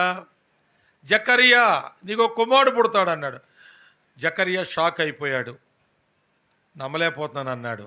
అయితే నోరు మూసుకుని ఉండి పుట్టే వరకు అన్నాడు. జకర్యాకు మాటలేదు, అక్కడి నుంచి మౌనం అయిపోయాడు. పుట్టాక యోహానని పేరు పెట్టాడు. ఆ యోదయ ఆ కొండల ప్రాంతంలోంచి ప్రజలందరూ వచ్చి ఈమెకి పిల్లోడు పుట్టడం ఏంటి, అసలు వీడు దెయ్యం అవుతాడా, ఏమవుతాడు వీడు, ఇప్పుడు పుట్టడం ఏంటి అని ఆశ్చర్యపోయి ఈ పిల్లవాడు ఎట్టివాడగునో అని ప్రశ్నించుకుంటూ ఉన్నారు. ప్రియులారా, ఎలిజబెత్ జకర్యాలు అన్యోన్యంగా ఉన్నారు. పిల్లలు ఉండి అన్యోన్యంగా ఉన్నారా? బాలరాయుడి కంటే పెద్దామికి పిల్లలు లేరు కాబట్టి వాళ్ళ మామగారే తెచ్చి చిన్నామిని విడిచిపెట్టిపోయాడట. అల్లుడు ఈమె కన్నా కొంతమంది పిల్లలు గాను, ఇక నీ పొలాలు ఎవడికన్నా పోతాయి పక్కింటోడికి. ఇలాంటి వ్యవహారాలతో సేవకులు కూడా బ్రతుకుతున్నారేమో, లేక విశ్వాసులు కూడా బ్రతుకుతున్నారేమో. పిల్లలు లేరని ఆ భార్యను వదిలించుకునే ప్రయత్నం వాళ్ళమ్మ, వాళ్ళ ఆడపడుసు అందరూ మొదలెడతారు. చివరికి వదిలిపోకుండా ఉంటే కాల్చి చంపేస్తారు. అలాంటి పనికి మాలినటువంటి సమాజంలో ఉన్న క్రైస్తవులమైన మనం మన కుటుంబ జీవితాల్లో భార్యాభర్తల యొక్క అన్యోన్యత శాతం ఎంత? అరమరికలు లేకుండా పిల్లలు లేకపోయినా సరే, నేను ఒకరినిలాగా అడిగాను, 8 సంవత్సరాలు అయిందండి అమ్మాయికి పెళ్ళయ్యి, పిల్లలు లేరని కొంచెం ప్రార్థన చేసుకుందామని వచ్చానండి అంది. జగిత్యాలను ఒక స్థలంలో ఒక ఆమె. నేను మీ అల్లుడేడమ్మా అన్నాను. అల్లుడు కాదు, కొడుకు. ఈ అత్తగారు అడిగేది నన్ను, మీ కొడుకు ఏడంటే అతను ఆటో తీసుకొస్తున్నాడు, వీళ్ళకి మీటింగ్ అయిపోయాక అడుగునండి దగ్గర రమ్మన్నాను. ఇద్దరు నిలబెట్టాను. కొంచెం చేయండి బాబు, ప్రార్థన చేయండి బాబు, 8 సంవత్సరాలు అయింది బాబు అంది. అప్పుడు నేను అన్నాను, బాబు ఈమెను ఎందుకు పెళ్లి చేసుకున్నావు అన్నాను నేను. ఈమెను నువ్వు ఎందుకు పెళ్లి చేసుకున్నావు అంటే ఆయనే మాట్లాడతలేదు. అంటే నువ్వు పిల్లలను కానీ కనడం కొరకు చేసుకున్నావా? ఈమె ఎర్రగా ఉంది, ఎర్ర పిల్లలు పుడతారని చేసుకున్నావా? లేక భార్య కావాలని చేసుకున్నావా? భార్య కావాలండి అన్నాడు. మరి భార్య ఉంది కదా అన్నాను. ఉందండి అన్నాడు. మరి ఏంటి పిల్లలు అంటున్నారండి. మేము అలాగేమీ లేవు కానండి, మా అమ్మే చాలాసార్లు అక్కడక్కడ తిప్పుతుందండి ఆమెను తీసుకెళ్ళి. కనుక ఒక మంచి విశ్వాసుల హృదయంలో పిల్లలు కావాలని ఆశ లేని భక్తి ప్రభు చూడగోరుతున్నాడు. నీవు భక్తిలో సంతృప్తిగా ఉన్నావు అని అనడానికి ఇది ఒక రుజువు. అది మనోహ తన భార్య హజెలెల్పోని దేవుని దగ్గరికి వెళ్ళి, ఏంటి మాకు పిల్లోని ఇస్తానంటున్నావు, వాడు ఎటువంటి వాడు అవుతాడు, మరి మేము ఎలా పెంచాలి, మాకు ఈ ప్రాక్టీసులు లేవు, వాడు ఎందుకు ఇస్తున్నావు, ఎటువంటి వాడు అవుతాడు, అటువంటి వాడుగా పెంచడానికి మాకు సామర్థ్యత, జ్ఞానము, మేము చేయవలసిన పథ్యం ఏంటో మాకు చెప్పు అని అడుగుతున్నారు. కనుక వీళ్ళ అన్యోన్యమైన జీవితానికి ఏ కారణము లేదు. ఆమె నా భార్య, ఈయన నా భర్త. పరమగీతంలో చక్కని మాట ఉంటుంది, అతడు నావాడు, నేను అతని దానను. That's all. అంతే. అతడు నావాడు, నేను అతని దానను. We are not two but one. మేము ఒకటే, రెండు కాదు అనే మాట వారు పలకడం మనం చూస్తున్నాం. కనుక ప్రియులారా, అన్యోన్యతకు ఆర్థిక పరిస్థితి కానీ, సంతానము కానీ, లేక తదితరమైన ఏదైనా బలహీనతలు కూడా కాదు. ఏదైనా భార్యకు బలహీనత ఉండొచ్చు, భర్తకు బలహీనత ఉండొచ్చు. మరి ఎక్కువగా ఆమెను నువ్వు ప్రేమించాలి, ఆ బలహీనతలో ప్రేమించాలి, ఆ బలహీనతలో సన్మానించాలి, ఆ బలహీనతలో కూడా నువ్వు సందు లేకుండా హత్తుకుని జీవించాలి. అటు పిల్లలు లేరు, ఇటు ఆరోగ్యం లేదు, కాబట్టి ఇంకొక ఆలోచనలోనికి నువ్వు వెళ్ళకూడదు. అలా ఎవరన్నా వెళితే వాళ్ళకు హితవు చెప్పాలి. తప్పు. దేవుడు మమ్మల్ని జత చేశాడు. అప్పుడే నీ విశ్వాసము నిస్వార్థమైందని దేవుడు గుర్తించడానికి, దేవుడు నిన్ను దర్శించడానికి కారణమవుతుంది. కనుక అలాంటి అన్యోన్యమైన జీవితం మన మధ్యలో ఉందా? చూడండి, 2-3 మాటలు నేను మీకు చూపిస్తాను. చూడండి ఆ మాట. 8వ వచనం చదువుదాం, ఉదాహరణగా చదువుదాం. అందుకు మనోహ, నా ప్రభువా, నీవు పంపిన దైవజనుడు మరలా మా యొద్దకు వచ్చి పుట్టబోవు ఆ బిడ్డను మేము ఏమేమి చేయవలెనో దానిని మాకు నేర్పునట్లు దయచేయమని యెహోవాను. ఇందులో ప్రత్యేకంగా మనం రౌండ్ ఆఫ్ చేసుకోవాల్సిన మాటలు ఉన్నాయి. మా యొద్దకు వచ్చి మేమేమేమి చేయాలో మాకు నేర్పు. మా, మేము, మాకు అనే మాటలు. ఒంటరిగా మాట్లాడడం లేదు. నేను అనే మాట వివాహమైన తర్వాత మనము ఉచ్చరించకూడదు. మేము, మేము, నా భార్య నేను, నా భర్త నేను, మేము. ఎన్నిసార్లు ఉందో మీరు తర్వాత అది లెక్క పెట్టుకుంటే చాలాసార్లు కనిపిస్తుంది మీకు ఆ మాట. 22వ వచనంలో కూడా పలుమార్లు చూస్తాం, 23లో చూస్తాం, 24లో చూస్తాం. మేము, మేము, మేము, మేము అనే మాటలు ఇంకా అనేక వచనాల్లో మనం చూడగలుగుతాం. కనుక భార్య భర్తలు నేను, నీవు అనే మాటలు మన మధ్యలో ఉండకూడదు. మనము అనే మాటలు, ఏదున్నా మాది అనే మాటలు, మాకు అనే మాటలు మనము మాట్లాడాలి. కానీ మన తరపు వారు ఎవరైనా వస్తే వారు వచ్చి, ఎలా ఉంటుందిరా మీ ఆవిడ, పెళ్లి చేసుకున్నా వచ్చేసావు, మరి ఇప్పుడు ఎలా ఉంటున్నారు, ఏమి సమాచారం లేదంటే, ఏదో చేశారులే అమ్మాయి, ఇక ఉందలే, ఏం చేస్తాం, చేసుకున్నాక తప్పుద్దా అన్నట్టు రిపోర్ట్లు ఇస్తున్నావా? లేక అమ్మాయి తరపు వాళ్ళు వచ్చి, అమ్మాయి ఎలా చూసుకుంటున్నాడు ఆయన అంటే, ఇక అందరు మగోళ్ళలాగే ఆయన కూడా, ఆయన కొంచెం బాగానే, కానీ మా ఆడబిడ్డ ఉంది, మా అత్త ఉంది, అమ్మో, ఇలాంటి రిపోర్ట్స్ ఇచ్చుకుంటూ మనం సంసారాలు చేయకూడదు. మేము వీఆర్ టుగెదర్, మేము ఒకటిగా ఉన్నాం, కలిసి ఉన్నాం, అనుమానించకండి. ఆయన నన్ను ప్రేమిస్తున్నాడు, నేను ఆయన్ని ప్రేమిస్తున్నాను, మా మధ్యలో అన్యోన్యమైన సహవాసం ఉంది అని మొదటి రోజు, పెళ్లి రోజు ఏ విధమైన అనుబంధాన్ని ఒకరిడల ఒకరు కలిగి ఉన్నారో ఆ అనుబంధాన్ని, ఆ ప్రేమను, ప్రపంచంలో ఎందరో స్త్రీలున్నారు, కానీ ఆయన ప్రక్కన నువ్వే కూర్చున్నావు. ప్రపంచంలో ఎంతోమంది పురుషులున్నారు, కానీ నీ ప్రక్క ఆయన ఒక్కడే కూర్చున్నాడు. ఆ రోజున ఒకరికి ఒకరము, ఒకరి కొరకు ఒకరము, ఒకరితో ఒకరము అనే బంధాన్ని జీవితకాలమంతా కూడా మనము కొనసాగించుకోవాలి. ఆ ప్రేమ, అనురాగములు, అన్యోన్యతలు ఎక్కడ కూడా వీడిపోకూడదు. ఇంకో మాట కూడా చూపిస్తాను చూడండి, ఆ మాట గమనించండి. 6వ వచనంలో, ఆ స్త్రీ తన పెనిమిటి యొద్దకు వచ్చి, 11వ వచనం చూడండి, అప్పుడు మనోహ లేచి తన భార్య వెంబడి వెళ్ళి. చూసారండి, స్త్రీ పెనిమిటి యొద్దకు వచ్చి, ఆయన ఆమెతో వెళ్ళి, ఎక్కడా ఎడబాటు లేకుండా, డిఫరెన్సెస్ ఏమి లేకుండా, వ్యతిరేక భావాలు లేకుండా, వారి ఒకరి అనుభవాన్ని మరొకరితో పంచుకొనుట అనేది వారిరువురిలో మనం చూస్తున్నాం. ఇది ఏ కాలం అండి? ఇశ్రాయేలుకు రాజు లేడు, దేవుని భయము లేదు. మనం ఓవరాల్గా ఓ మాట చెప్పుకోవాలంటే, ఆ కాలములో ఇశ్రాయేలీలలో ఉన్న కుటుంబాలన్నిటిల్లో కూడా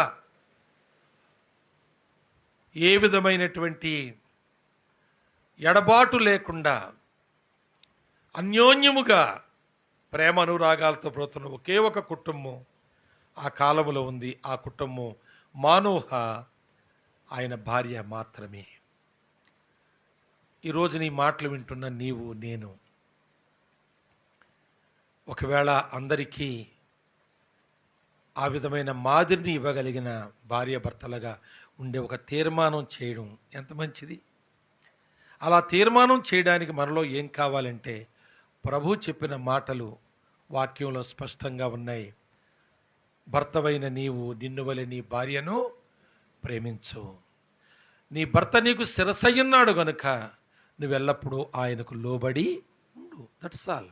అంతే. చాలా సింపుల్ ప్రిన్సిపల్స్, చాలా సులభంగా అనుసరించగలిగిన సూత్రాలు ఆయన మనకు చెప్పాడు. కానీ ఆ చిన్న వాటిని అనుసరించక, నీ భార్యను ప్రేమించు అంటే కష్టమా ఏమన్నా? నీ భర్తకు లోబడు అంటే కష్టమా? చెప్పండి. ఈ మాటలు నీకు చెప్పవలసిన అవసరం లేకుండానే మీ మధ్యలో జరగాలి. కానీ చెప్పాక కూడా జరగకపోతే ఇంక మీరు ఎలాంటి క్రైస్తవులు? వేషధారులే తప్ప విశ్వాసనడానికి మీ దగ్గర ఏమి సాక్ష్యాలున్నాయి? భార్యాభర్తలు కొట్టుకోవడం, తిట్టుకోవడం అనేది ఒకవేళ కుటుంబంలో ఉంటే, ఒకసారి ఎవరో చెబుతున్నారు, మనుషుడు కోతులోకి వచ్చాడంటే కోతులన్నీ కలిసి మీటింగ్ పెట్టుకుని, ఇదేంటి మనం ఎప్పుడైనా కొట్టుకున్నామా, తిట్టుకున్నామా, మన జాతి వాళ్ళు అయితే అలాగెందుకు చేస్తారంటే, లేదు లేదు మన జాతికి చెందిన వాళ్ళు కాదు వాళ్ళు, ఆడెవడో వంకర సైంటిస్ట్ మన పేరు రాశాడు, కానీ మనకున్నాం మంచి బుద్ధి వాళ్ళకి ఎక్కడుంది అసలు అని అయ్యో మీటింగ్ పెట్టుకుని రెజల్యూషన్ పాస్ చేసినాయి అంట. కొట్టుకోవడం ఏంటి, తిట్టుకోవడం ఏంటండి? మనం ఎప్పుడు అలా చేసామా? కోతుల కంటే హీనమైన మృగతుల్యమైన మనసుతో ఉన్నవాళ్ళే బారిని కొడతారు అని నేను అనుకుంటున్నాను. మీరేమనుకుంటున్నారు? మృగతుల్యమైన మనసు. భార్య భర్త మీద ఎదురు తిరగడం, మాటలతో మీద పడి నొప్పించడం, బాధించడం. ఒక ఆయన అనేవాడు, తేలు కుట్టి మూల కూర్చున్నట్టు ఉంటుందండి ఎప్పుడు కూడా, ఇక నా బాధనే పడుతుంటే నేనే బయటపడుతున్నాను అనేవాడు. తేలు కుట్టి మూలకు పోయి కూర్చుంటుందండి అది. ఈమె అలాగేనట, ఒక మాట అన్నదంటే ఇక ఆ విషం ఎక్కిపోద్ది, శరీరం అంతా పాకుద్ది అన్నమాట. అది అలాంటి విషపు మాటలు నీ దగ్గర ఉండడం ఎంత భయంకరమైనటువంటి బాంధవ్యం. ఆదివారం ఇద్దరు కలిసి వస్తారు, భార్యాభర్తలుగా బాగున్నారని సేవకుడు అనుకుంటాడు, మిగిలిన తోటి విశ్వాసులు అనుకుంటారు. కానీ ఇంటికి వెళ్ళాక వాళ్ళిద్దరు ఎవరి పాట వాళ్ళు పాడుకుంటూ బ్రతికితే అదో సంసారమా? అదొక భార్యాభర్తల యొక్క అనుబంధమా? దేవుడు కోరుకున్నదా? దేవుడు ఎందుకు వారిని దీవించగలిగాడు? వారు జకరియా ఎలిజబెత్ గురించి మాట్లాడుతూ, వారు నీతిమంతులుగా, దేవుని దృష్టిలో నీతిమంతులు అని అంటే వారి యొక్క దేవుని నియమములను వారు పాటిస్తూ బ్రతికినటువంటి వారు. కనుక ఈరోజు వారి అన్యోన్యతను మనం అక్కడ వరకు చూసి వారిని ముగించుకోవచ్చు మనం. కానీ తరువాత రెండవ మాటలో మనం ఆలోచించేస్తాము. నిస్వార్థమైన నిర్దోషమైన అనుబంధముతో వారు జీవిస్తూ ఉన్నారు. అందుకే ఈ 3వ వచనములో మాకు రాజు లేడు, దేవుని భయము లేదు అనే కాలములో దేవుడు దర్శించుటకు, ఆ ఇశ్రాయేలు జాతి అంతటిలో దేవుడు దర్శించుటకు యోగ్యమైన ఒకే ఒక దంపతులను దేవుడు చూశాడు. అందుకే 3వ వచనంలో యెహోవా దూత ఆ స్త్రీకి ప్రత్యక్షమయ్యాడు. ఆనాడు ప్రత్యక్షతలు లేవు. మనం తర్వాత న్యాయాధిపతుల గ్రంథం తర్వాత రూతు సంగతి అంతే కదండి. రూతు కాలంలో కూడా ఉన్నటువంటి పరిస్థితులు అంతే కదా. చూడండి, న్యాయాధిపతులు ఏలిన దినములందు, 1వ అధ్యాయం 1వ వచనంలో, న్యాయాధిపతులు ఏలిన దినములందు వినండి, వారికి రాజు లేడు, దేవుని భయము లేని కాలములో వీళ్ళిద్దరు, ఎవరు?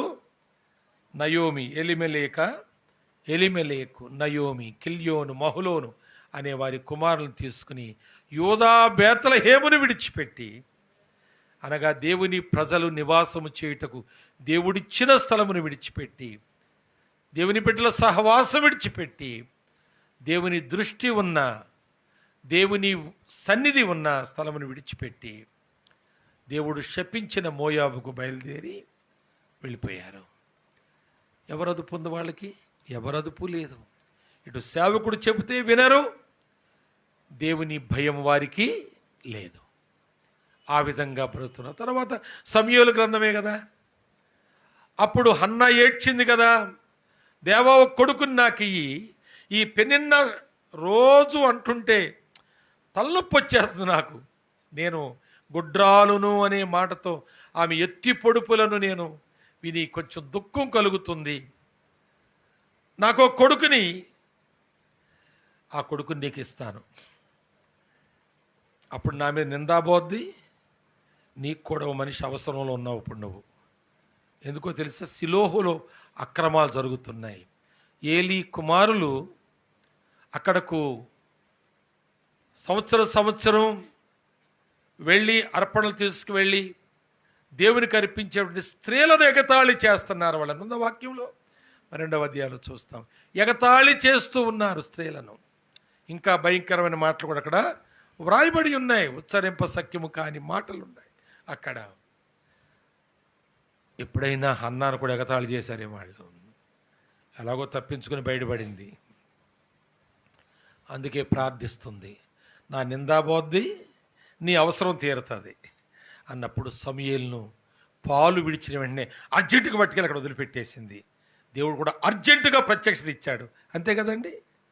అంతవరకు ప్రత్యక్షతలు 3వ అధ్యాయం 1వ వచనంలో మనం చూస్తే సమూయేలు మొదటి గ్రంథంలో ప్రత్యక్షతలు లేని కాలంలో దేవుడు ఆ బాలుడైన, ఏమర్థమవుద్ది ఆయనకి? ఏమీ అర్థం కాని దినాల్లో ప్రత్యక్షత ఇచ్చాడు. కనుక దేవుడు ప్రత్యక్షత ఇవ్వలేని జనాంగము మధ్యలో యాజకును కూడా, ప్రధాన యాజకును కూడా ప్రత్యక్షత ఇవ్వలేనంతగా చెడిపోయినటువంటి దినాలలో ప్రత్యక్షత పొందినటువంటి మానోహ కుటుంబము. సోదరుడా, భార్యాభర్తలుగా ఆలోచన చేయండి. దైవ ప్రత్యక్షత కలిగిన, పొందుటకు యోగ్యమైన భార్యాభర్తలుగా మీరున్నారా? దైవ ప్రత్యక్షత. నేను మీకు ఒక మంచి సలహా ఇస్తాను. మీరు భార్యాభర్తలు ప్రతిరోజు చేతిలో చేయి వేసుకుని కొంత సమయం ప్రార్థనలో గడపడం మీరు ఒక సాంప్రదాయంగా పెట్టుకోండి. ఎన్నో ప్రత్యక్షతలు మీరు పొందుతూ ఉంటారు. చేతిలో చేయి వేసుకుని, రండి ప్రార్థన చేసుకుందాం, మీ చెయ్యి ఇవ్వండి, రా ప్రార్థన చేసుకుందాం, నీ చెయ్యి నాకు ఇయ్యి అని భార్య చేయి తీసుకుని చేతిలో చేయి వేసుకుని మీరు ప్రార్థన చేయడం అలవర్చుకోండి. అనేక ప్రత్యక్షతలు మీరు పొందుతారు. అనేక ఆశీర్వాదాలు మీరు పైనుండి కిందకు దించుకుంటారు. మీ కుటుంబాల్లో దేవుని యొక్క ఉన్నతమైన సంకల్పం నెరవేర్చబడుతుంది. దేవుని యొక్క వాగ్దానములన్నీ నీ కుటుంబంలో ఒక ప్రవాహంలాగుంటూ ఉంటాయి. భార్య భర్తలు ఇక్కడ ఫెయిల్ అయితే అన్నిట్లో ఫెయిల్ అవ్వచ్చు. దేవుని యొక్క కృప ఉన్నది కనుక ఇలాగన్నా ఉన్నాం మనం. కానీ ఎలాగుండాలో అలా ఉండకపోయిన దినముననే ఆయన మనల్ని మొత్తితే ఇప్పుడు ఇలా ఉండకపోదు, కనీసం ఇలా కూడా ఉండకపోదుమేమో. రియలైజ్ అవ్వాలి. ఈ కూడిక యొక్క ఉద్దేశము అదే. భార్య భర్తలకు అన్యోన్యమైన సహవాస బంధం చేయి పట్టుకుని ఒక కరెంటు పాస్ అయినట్లుగా యువతల నుండి వెళుతున్న వాయిస్ అవతల శరీరంలో కూడా, అవతల జీవితంలో కూడా అది ఒక కరెంటు ఫ్లోలాగా ఇటు అటు, అటు నుంచి ఇటు, ఇటు నుంచి అటు, ఆ ఉన్నతమైనటువంటి బంధం మీలో ఉన్నంత వరకు దేవుడు మీకు ప్రత్యక్షతలు ఇస్తూనే ఉంటాడు. ఆ ప్రత్యక్షతలు ఎంతో నెమ్మదిని కలిగిస్తాయి, నిరీక్షణను మనకు ఇస్తాయి. నా భార్య చనిపోద్దని నా భార్యకి తెలుసు, నా భార్య చనిపోద్దని నాకు తెలుసు, నా భార్య చనిపోద్దని మా పిల్లలకు తెలుసు. కానీ దేవుని సన్ని నిలబడి చెబుతున్నాను, లాస్ట్ డే వరకు మేమందరం ఆనందంగా ఉన్నాం.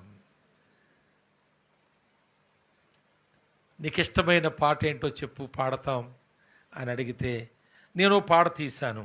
ఆ ముందు రోజు అంటే బుధవారం రోజు, తను శుక్రవారం చనిపోయింది, బుధవారం రోజు ఒక పాట తీశాను. తీసి పాట పాడదానే ముందు మా అమ్మాయి అబ్బాయి అన్నారు, అమ్మ నీకు ఇష్టమైన పాట పాడతామని చెప్పంటే, నీ ఉంటే నాకు చాలు యేసయ్యని పాడమంది. నేను ఈ పాట తీశానంటే అది పాడండి, అది పాడనియండి అంది. ఆ పాట పాడాం. నువ్వు మొదటి ప్రార్థన చేయి, తర్వాత మేము పిల్లలు నేను కూడా తర్వాత వరుసగా ప్రార్థన చేస్తాం. ప్రార్థన, ప్రభువా నా తల్లిని బతికించాను ఆళ్ళ చేయలేదు, నా భార్యని బతికించమని నేను చేయలేదు, ప్రభువా తనను మా ప్రార్థనలో చేయవలసిన చివరిగా ఆమెను నీకు అప్పగించుకుంటున్నాం, అంతే ప్రార్థన. మేము దేవుణ్ణి ఏమి శాసించలేదు, మేమేమి ఆశించలేదు. ఆమె మొదటి ప్రార్థన చేసింది, చివరి చరణాన్ని మొదటి ప్రార్థన చేసింది ఆమె. నేనుంటే నాకు చాలు యేసయ్య పట్ల చివరి చరణాన్ని తన ప్రార్థనలో చేసింది. ప్రియులారా, ఆనందంగా తన జీవితాన్ని శుక్రవారం ఉదయం ముగించుకుంది. ఏమి లేదు, మీకు సత్యం చెప్పినా నేను, ఒక్క ఏడుపు లేదు మా ఇంట్లో, ఒక్క ఏడుపు లేదు. కన్నీళ్లు కార్ని కొంతవరకు దుఃఖ హృదయంతో ఉన్నాం, కొంతవరకు ఒకరి ఏడుపు ఒకరికి వినపడే అంత శబ్దంతో ఏడ్చామేమో, కానీ గొళ్ళుమని ఏడ్చింది లేదు, ఇంటి ముందు టెంట్ వేసింది లేదు, కుర్చీలు తెచ్చేసింది లేదు. సమాధి తవ్వడానికి వెళ్ళారు, తవ్వారు, తీసుకెళ్ళాం, అందులో పెట్టాం, అయిపోయింది. 4-5 రోజులు పోయాక ఒకరు నాకు ఫోన్ చేసి అడుగుతున్నారు, మా వెనక ఇంట్లో ఉన్నటువంటి వాళ్ళు ఫోన్ చేసి అడుగుతున్నారు, అంకుల్ ఆంటీ చనిపోయిందంట, మాకు అసలు అర్థం కాలేదు, తెలియలేదు అన్నాడు. ఆయన సాఫ్ట్వేర్ ఇంజనీర్ పనిచేస్తాడు, హైదరాబాద్ ఉంటాడు. ఆ వీకెండ్లో వచ్చాడు అనమాట. నాకు ఫోన్ చేసి అడుగుతున్నాడు, మా వెనకింటి ఆయన. మా ముందు అపార్ట్మెంట్స్లో 25 కుటుంబాలు ఉంటాయి. వారిలో శశిధర్ రెడ్డి అని, తాను మాకు కొంచెం చిన్నతనం తెలిసిన వాడు, ఇప్పుడు ప్రొఫెసర్గా పనిచేస్తున్నాడు. ఆయన భార్య ఇలా ముందుకొచ్చి, అంకుల్ ఆంటీ ఆ రోజు చాలామంది వచ్చారు, ఆంటీ చనిపోయిందట కదా, మాకు ఇప్పుడు తెలిసింది అన్నారు. దుఃఖం లేదు, దానికి కారణం ఒకటే, ఆయన కృపా ప్రత్యక్షత. ఆ ప్రార్థన ద్వారా మా ఇంటిలో అంగలార్పు లేదు, కొంత ఆవేదన ఉంది, కొంత ప్రార్థన ఉంది. మా అబ్బాయి కుమార్తె వచ్చి నాతో అంది, తాతయ్య మీ లోపల చాలా దుఃఖం ఉందని నాకు తెలుసు, మీరు ఆ ప్రక్కకి వెళ్ళి ఆడవండి, మీరు ఏడిస్తే ఇక్కడ చాలామంది ఏడుస్తారు కనుక మీరు ఏడవకపోతే అది ఆ లోపల మీకు ఒక విధమైనటువంటి స్ట్రక్కింగ్ వస్తుంది లోపల, కనుక ఏదైతే ఉందో దాన్ని మీరు ఆ పక్క గదిలోకి వెళ్ళి ఆడవండి అని చెప్పింది. పర్వాలేదులే బ్రైటీ, ఐ కెన్ మేనేజ్ అని చెప్పి, అంటే ఆడవద్దని మీకు చెప్పడానికి ఈ మాట చెప్పడం లేదు, కానీ ఈ బంధం ఆ నిరీక్షణ మనకి ఇస్తుందని చెప్పడానికి చెబుతున్నాను నేను. అది నేర్చుకుందాం. ఆ ఒక్క మాటను మనం ప్రారంభిస్తే, మరణించే వరకు మనం పాటిస్తే, ఆయన ప్రత్యక్షతలకు కొదువు లేకుండా మనం పొందుతాం.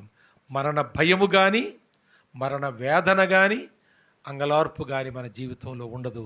ఆనందమే ఉంటుంది. మనం బ్రతికినా ప్రభువారమే, చనిపోయినా ప్రభువారమే అనే ఒక గొప్ప నిశ్చింత ఆయన మనకిస్తాడు.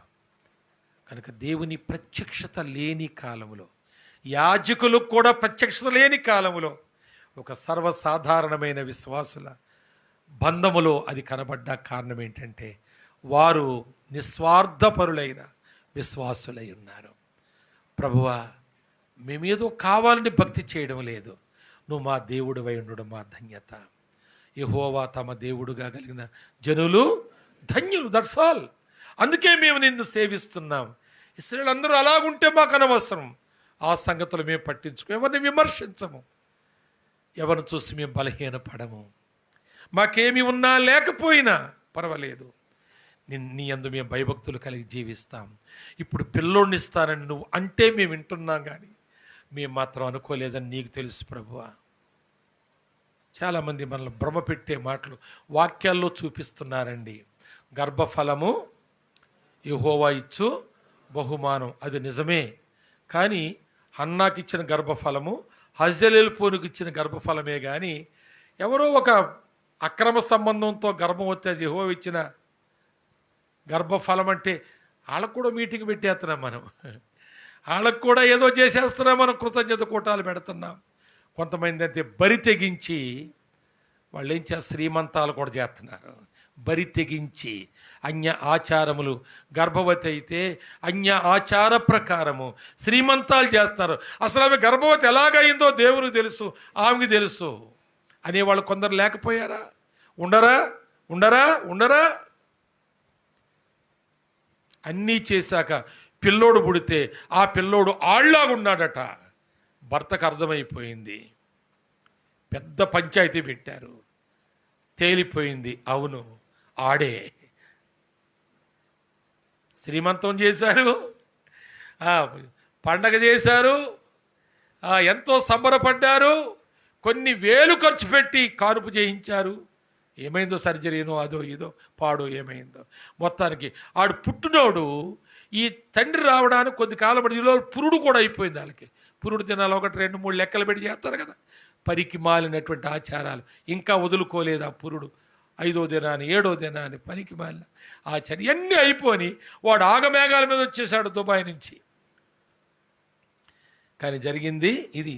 అంటే వాడు వెళ్ళినటువంటి కొద్ది నెలలకే, అంటే అతనికే గర్భం అయ్యింది, అతనికే పిల్లడు పుట్టిన సంబరంతో వచ్చేసాడు. కానీ ఆడు ముక్కు తెలిసిందంట, ఆడెవడో ముక్కు అని. ఆ గర్భం కూడా యెహోవా ఇచ్చిన దానమేనా, బహుమానమేనా?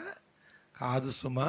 కనుక కొందరికి ఎలిజబెత్తుకు గర్భఫలం ఎవరు? యెహోవా ఇచ్చిన బహుమానము, దానము. అలాంటి వాళ్ళు కొందరు ఉన్నారు బైబిల్లో. అలాగే విశ్వాసులు అందరి పిల్లలు దేవునికి అనుకూలంగా బతుకుతున్నారా? మరి గర్భఫలం యెహోవా ఇచ్చిన దానం అంటున్నారేంటి? భార్య భర్తల యొక్క కలియక అనే ఒక సిస్టములో పిల్లలు పుట్టడం అనేది దేవుడు పెట్టాడంతే. అదొక సిస్టమ్ అంతే. స్త్రీ పురుషుల కలయికలో పిల్లలు పుట్టుట ఒక సిస్టమ్ ప్రకారం పుట్టారంతే చాలామంది. కనుక ఆ వచనం చెప్పి దేవుడు బహుమానం ఇస్తున్నాడు, వాగ్దానం పట్టుకుని ఉపవాసం ఉండు అని బలలు గుద్ది చెబుతున్నారు. వాక్యం అలా లేదు, అది ఎక్కడా లేదు అసలు బైబిల్ గ్రంథం అంతట్లో. అలాగ గర్భఫలం యెహోవా ఇస్తే వారు బలవంతుని చేతిలోని బాణముల్లా ఉంటారు. పిల్లలు ఉన్నారా? మరి ఉన్నారా? రోడ్లు అమ్మడ తిరుగుతున్నారు. ఆడికి సామీలు అని పేరు పెట్టాం. దేవునికి సమర్పించాను అని కడుపులోనే సమర్పించాను సేవకు అంటున్నావు. వాడు చేతికి దొరుకుతలేదు, చర్చికి రావడం లేదు, బైబిల్ చదవడు, ప్రార్థనలో ఉండడు. అదేం బహుమానం అది? జాగ్రత్తగా వినండి. వారి యొక్క అన్యోన్యమైన సహవాసములో స్వార్థమేమీ లేదు. రెండవ మాట, వారి యొక్క ఆధ్యాత్మిక జీవితాన్ని చూడండి. ఆధ్యాత్మిక జీవితం 3వ వచనం చెప్పాను కదా, వారు ఎంత ప్రభుతో బంధాన్ని కలిగి లేకపోతే వారు ఆ విధంగా ఉండగలుగుతారు, ప్రభు ప్రత్యక్షను పొందగలుగుతారు. 9వ వచనం, దేవుడు మనోహ ప్రార్థనను ఆలకించెను గనుక. వారి ఆధ్యాత్మిక జీవితం ఎలా ఉందండి? దేవుడు వారి ప్రార్థనను ఆలకించేటట్లుగా ఉంది. ప్రార్థన, వారు కలిసి ప్రార్థించేవారు, అది వారి ఆధ్యాత్మిక జీవితం. భార్య భర్తలు, ఏదో ఇంగ్లీష్లో ఒక మాట ఉంటుంది కదండి, those who pray together stay together అని. ఎవరు కలిసి ప్రార్థిస్తారో కలిసి నివసిస్తారట. భార్య భర్త అలవర్చుకోవాలి. 2వ మాట 19వ వచనం చూడండి, వారు అంతటా మనోహ నైవేద్యముగా ఒక మేకపిల్లను తీసుకుని ఒక రాతి మీద యెహోవాకు అర్పించెను.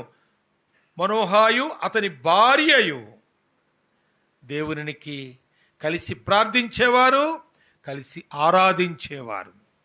కలిసి ఆరాధించుట మన ఆరాధనలో మొట్టమొదటి భాగం. భార్యాభర్తలు కలిసి చేయవలసిన ఆరాధనలో, ప్రభువా ఈమెను నాకు భార్యకి ఇచ్చినందుకు నీకు వందనాలు, ప్రభువా ఈయనను నాకు భర్తకి ఇచ్చినందుకు వందనాలు అనేది భార్యాభర్తల ఆరాధనలో మొదటి వర్షనగా ఉండాలి, మొదటి అటరెన్స్గా ఉండాలి, ప్రభు దగ్గర మొదటి ఉచ్చారణ. ఆ విధంగా ప్రతిరోజు మీరు ఒకరిని గురించి ఒకరు అనుకుంటే ఇంకా విభేదాలు వస్తాయా?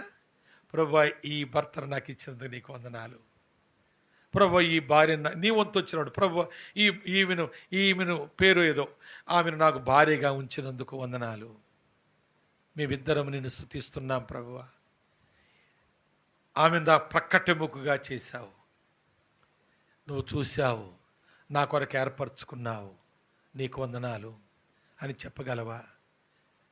పార్కిన్సన్ అని ఒక డిసీజ్తో బాధపడుతున్నటువంటి, ఇక్కడి నుంచి పేరళ అయిపోయిన పేరు భిక్షాలు ఆయన పేరు, ఆవిడ పేరు కృపమ్మ. 14 సంవత్సరాల మంచం మీద ఉన్నాడు ఆయన. వాళ్ళిద్దరూ చేసుకున్న ప్రార్థన ఇది, ప్రభువా ఈయన నాకు భర్తగా ఇచ్చినందుకు వందనాలు. 14 సంవత్సరాలు ఇక్కడి నుంచి పేరళ అయిపోయాడు, ఇంకేమీ కదలవు. ఆయన మీద బొజ్జంకలు బాగుతున్నా కొట్టుకోలేడు, ఎలకలు తిరిగినా తిరగొచ్చు, దోమలు కుట్టినా కొట్టుకోలేడు. ఇది మాత్రమే పనిచేస్తుంది. ఆ డిసీజ్ లక్షణం అది డాక్టర్ గారు తెలుస్తుంది, అవును కదండి. ఆ డిసీజ్ భయంకరమైన పరిస్థితుల్లో 14 సంవత్సరాలుగా కృపమ్మ గారు ప్రభువును స్తుతించిన విధానం ఏంటంటే, ప్రభువా ఈయన భిక్షాలు గారిని నాకు భర్తగా ఇచ్చేందుకు వందనాలు. ఆయన స్తుతి ఏంటంటే, ప్రభువా ఈ పరిస్థితుల్లో కూడా నన్ను భర్తగా అంగీకరించగలిగిన కృపమ్మను నాకు భార్యగా ఇచ్చినందుకు వందనాలు. ఆయన దాదాపుగా నాకు తెలిసి నేను ఎరిగి నేను పాడుకోగలిగినటువంటి 7-8 పాటలు ఆయన రాసిన పాటల్లో ఉన్నాయి. నేను కనీసం పల్లవన కడతాగా పాడగలుగుతాను, అంత శ్రేష్టమైన పాటలు ఆయన వ్రాశాడు. వాళ్ళకి ఒక కుమారుడు గర్భవతిగా ఉన్నప్పుడే కావచ్చు ఆయన అలాగైనట్టున్నాడు. ఆ కుమారుడు ఈనాడు ఒక ప్రయోజకుడయ్యాడు, ఒక ఉద్బోధకుడయ్యాడు. నేను పాస్టర్ గారికి ఆ పేరు ఇస్తాను, పిలుచుకోండి. మంచి బైబిల్ టీచర్ అయ్యాడు, మంచి రచయిత అయ్యాడు, మంచి మ్యూజిషియన్ అయ్యాడు, మంచి ప్రసంగికుడయ్యాడు. పేరు సుధాకర్ బాబు, పుట్టా సుధాకర్ బాబు, అయింది విజయవాడ. పిలుచుకోండి ఎప్పుడైనా. ఒక మంచి ఉపదేశకుడు. అసలు భార్యాభర్తల మీటింగులో మాట్లాడాలంటే ఆయనే తగినోడండి దానికి.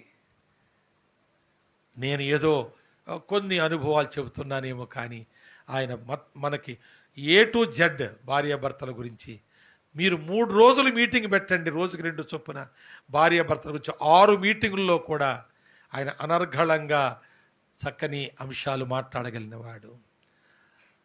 ఆయన పిలిచి మీరు అడగండి, నేను చెప్పిన సాక్ష్యం వాళ్ళ ఫాదర్ గురించి, మదర్ గురించి. ఆయన చనిపోయాడు తర్వాత ఆమె కూడా బిఫోర్ లాస్ట్ ఇయర్ ఆమె కూడా చనిపోయింది. కానీ వారి బంధాన్ని గురించి నేను ఇప్పుడు మీకు చెబుతున్నాను. మీ గురించి మరొకరికి చెప్పేటట్లుగా బ్రతకడమైన కష్టమా? నిండు యవన కాలములో ఆయన ప్యారలైజ్ అయిపోయాడు. అలాగే జీవించింది. ఒక భార్య, భర్త పేరు రంగారావు, ఆమె పేరు జ్ఞాపకం వస్తలేదు. ఆమె కూడా ఇక్కడి నుంచి ప్యారలైజ్ అయిపోయింది. భర్తతో ఆమె అన్నదట, ఏమండి, ఆమెకు ఒక కూతురు,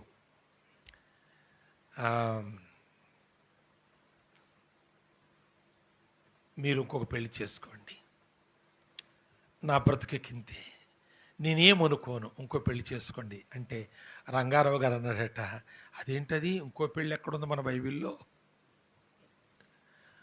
ఇంకో స్త్రీ ఉంటుందా ఓ పురుషునికి పెళ్ళాక? ఎందుకలా ఫీల్ అవుతున్నా నువ్వు? నేను బాగా చూస్తలేదా నేను? లేక నేను ఇప్పుడే ఫీల్ అయినట్టు కనపడ్డానా నీకు? ఒక మంచి భార్యను నాకు ఇచ్చాడు, మంచి బిడ్డను నాకు ఇచ్చాడు, నాకు ఇంకేం కావాలి? ఎంత ఆత్మీయత, ఎంత వాక్యానుసారమైనటువంటి మనస్సు. కలిసి ప్రార్థించినందువల్ల, కలిసి ఆరాధించినందువల్ల. ఇంకో మాట కూడా చూడండి, 20వ వచనంలో చూస్తాం. ఎట్లనగా జ్వాలలు బలిపీఠము మీద నుండి ఆకాశమునకు లేచుచుండగా యెహోవా దూత బలిపీఠం మీదనున్న ఆ జ్వాలలో పరలోకమునకు ఆరోహణమాయను. మనోహాయు అతని భార్య దాని చూచి నేలకు సాగిలపడిరి. నేలకు సాగిలపడుట అనగా ప్రభు యొక్క దర్శనమును వారు చూచినప్పుడు నేల మీద పడి వారి ధన్యతను వ్యక్తం చేస్తున్నారు. ఇలాంటి రాజు లేని కాలములో, నా తోటి వారికి దేవుని భయము లేని కాలములో నీవు నన్ను దర్శించడానికి మేము ఏ పాటి వాళ్ళము? మేము నీ కొరకు ఏం చేశాం? మేము ఎన్నికైన వారిలో వ్రాయబడిన వాళ్ళం కాదు. మేము ఏలికలలో మేము రాయబడలేదు, పెద్దలలో మేము రాయబడలేదు. మాకంత జ్ఞానము, అధికారము లేక పరిపాలన దక్షత, యోగ్యత కలిగిన వాళ్ళం కాదు. మేము అతి సామాన్యులము. మమ్మల్ని దర్శించడం ఏంటి నీవు? నీకు మీ రుణము మేము ఎలాగూ తీర్చుకోగలమని మనోహాయు అతని భార్య నేలకు సాగిలపట్టు చూస్తున్నాం. వారిద్దరూ కలిసి ఎల్లప్పుడూ దేవునికి ప్రణామము చేయువారుగా జీవించుట ఎంత ధన్యకరమైన జీవితం మనం కలిగి ఉండాలో అర్థం చేసుకోవాలి. ప్రియులారా, నిన్నకేవేవో మీకు చెప్పడం నాకు ఇష్టం లేదు. ఎందుకో నాకు అటువంటి ప్రేరేపణ రావడం లేదు. అనగా అనుదిన దైనందిక జీవితంలో మనం ఎలా ఉండాలో ఎన్నో చెప్పవలసిన అవసరం ఉందని నాకు అనిపించలేదు. వారి అన్యోన్యత, వారి భక్తి జీవితం, వారి ప్రార్థన, వారి ఆరాధన, అంతేకాదు వారు తమ పిల్లలను పెంచుకున్నటువంటి విధానం కూడా నేను మీకు ఒకటి చూపించాలని ఆశిస్తూ ఉన్నాను. పిల్లలను పెంచిన విధానము. వారి పిల్లోడి పేరు ఏంటండి? సంసోను. మంచోడాడు. హెబ్రీ పత్రిక వచ్చే వరకు ఆడు మంచోడు కాదన్నాలి మనం, కానీ అక్కడికి వచ్చాక ఆగిపోతాం. విశ్వాస వీరుల జాబితాలో పేరు, అమ్మో తప్పు అయిపోయింది సంసోను, ఇప్పుడు నేను ఆడిడా అన్నట్టుగా ఉంటాం. నేను ఇక్కడో మాట చెప్తాను వినండి. మన పిల్లలు పాడైపోవడానికి పూర్తి బాధ్యత, పూర్తి కారణం మనం కాదు, కాకపోవచ్చు, కానీ పూర్తి బాధ్యత మాత్రం మనదే. పూర్తి బాధ్యత మనదే. పూర్తి కారణం మనం కాకపోవచ్చు. మన పిల్లలు పాడైపోవాలి మనం ఎందుకు అనుకుంటాం? పాడైపోరని డబ్బులు ఇస్తామా? తాగరాని సిగరెట్లు కాల్చుకోవడానికి డబ్బులు ఇస్తామా? వాడు ఎందుకు అడుగుతాడు? ఇస్తాం. కానీ పూర్తి కారణం మనకు కాకపోవచ్చు, కానీ పూర్తి బాధ్యత మాత్రం మనదే. హాస్పిటల్లో పిల్లవాడు చచ్చిపోతుంది పరిస్థితికి వచ్చాడు. రామచంద్రరావు గారిని హాస్పిటల్లో జాయిన్ చేసినప్పుడు ఆ తల్లి నాకు ఫోన్ చేసి, ఇలాగుంది పిల్లవాడిని హాస్పిటల్లో వేశాం, మీరు కొంచెం డాక్టర్ గారితో మాట్లాడితే బాగుంటుంది. నాకు తెలిసిన ఆయన కనుక నేను ఆ విఠల్ రెడ్డి అని ఇందాక చెప్పానే, ఆయన ఇద్దరం కలిసి మార్నింగ్ హాస్పిటల్కి వెళ్ళాం. 7:30కి రామచంద్రరావు అనే డాక్టర్, చాలా సీనియర్ డాక్టర్ సిద్దిపేటలో, ఆయన వచ్చాడు. లోపలికి చూసి బయటకు వచ్చాడు. బయటకు వచ్చి అన్నాడు, ఆడిని పిలవండి, ఈయనకి అన్నవాడిని పిలవండి అంటున్నాడు. అంటే జబ్బేం ఈడుకొచ్చి ఆడేందుకని అనుకున్నట్టు ఉంది. అది వచ్చాడు, ఏమో ఎందుకు కన్నవాడిని, అలాగెందుకు పెంచావాడిని, ఆడు నాలుకెత్తి చూసావా, ఏలు పెట్టారు అందరం ఉంది. అంటే గుట్టకాలు తినట, నాలుగు కింద ఏలు పెట్టారు అందరం ఉందంట. ఓసారి నేను ఒక మీటింగ్కి వెళ్ళాను. అక్కడ బస్టాండ్లో ఇద్దరు నిలబడి ఇలా మాట్లాడుకుంటున్నారు. ఏమనంటే ఇలాగ నలుపుకుంటున్నారు. వేసుకోరాదు, బస్సు వచ్చే పోవాలి కదా అంటున్నాడు పక్కోడు. వేసుకుంటాను కానీ ఏ బొగ్గకు వేసుకోవాలని ఆలోచిస్తున్నాను అంట. అంటే బొగ్గలు రెండు ఒరిసిపోయి కాస్త తక్కువ ఒరిసిన బొగ్గ ఏదో అని ఆలోచిస్తున్నాను. వేసుకునేదే నాలుగు కింద ఏలు పెట్టే రంధ్రం పడిందంట వాడికి. ఎందుకు కన్నా వీడిని, ఆయన తినమన్నాడు గుట్టకాలు. కానీ మరి చూసుకోవద్దా పిల్లలు ఎలా బతుకుతున్నారో. కనుక బాధ్యత. డాక్టర్ పిలిచి వీడిని తిడతాలేదు, తిన్నవాడిని కన్నవాడిని తిడుతున్నాడు. జాగ్రత్త. పిల్లల్ని పెంచడంలో మనోహ తన భార్యను మనం అనుసరించాలి. చూడండి, 2 మాటలు చెప్తాను చివరిగా. 24వ వచనం. తరువాత ఆ స్త్రీ కుమారుని కని అతనికి సంసోను అను పేరు పెట్టెను. ఆ బాలుడు ఎదిగినప్పుడు యెహోవా అతనిని ఆశీర్వదించెను. అనగా దేవుడు ఆశీర్వదించున్నట్లుగా, దేవుని దీవెనలు పొందుటకు యోగ్యునిగా తన కుమారుని పెంచింది.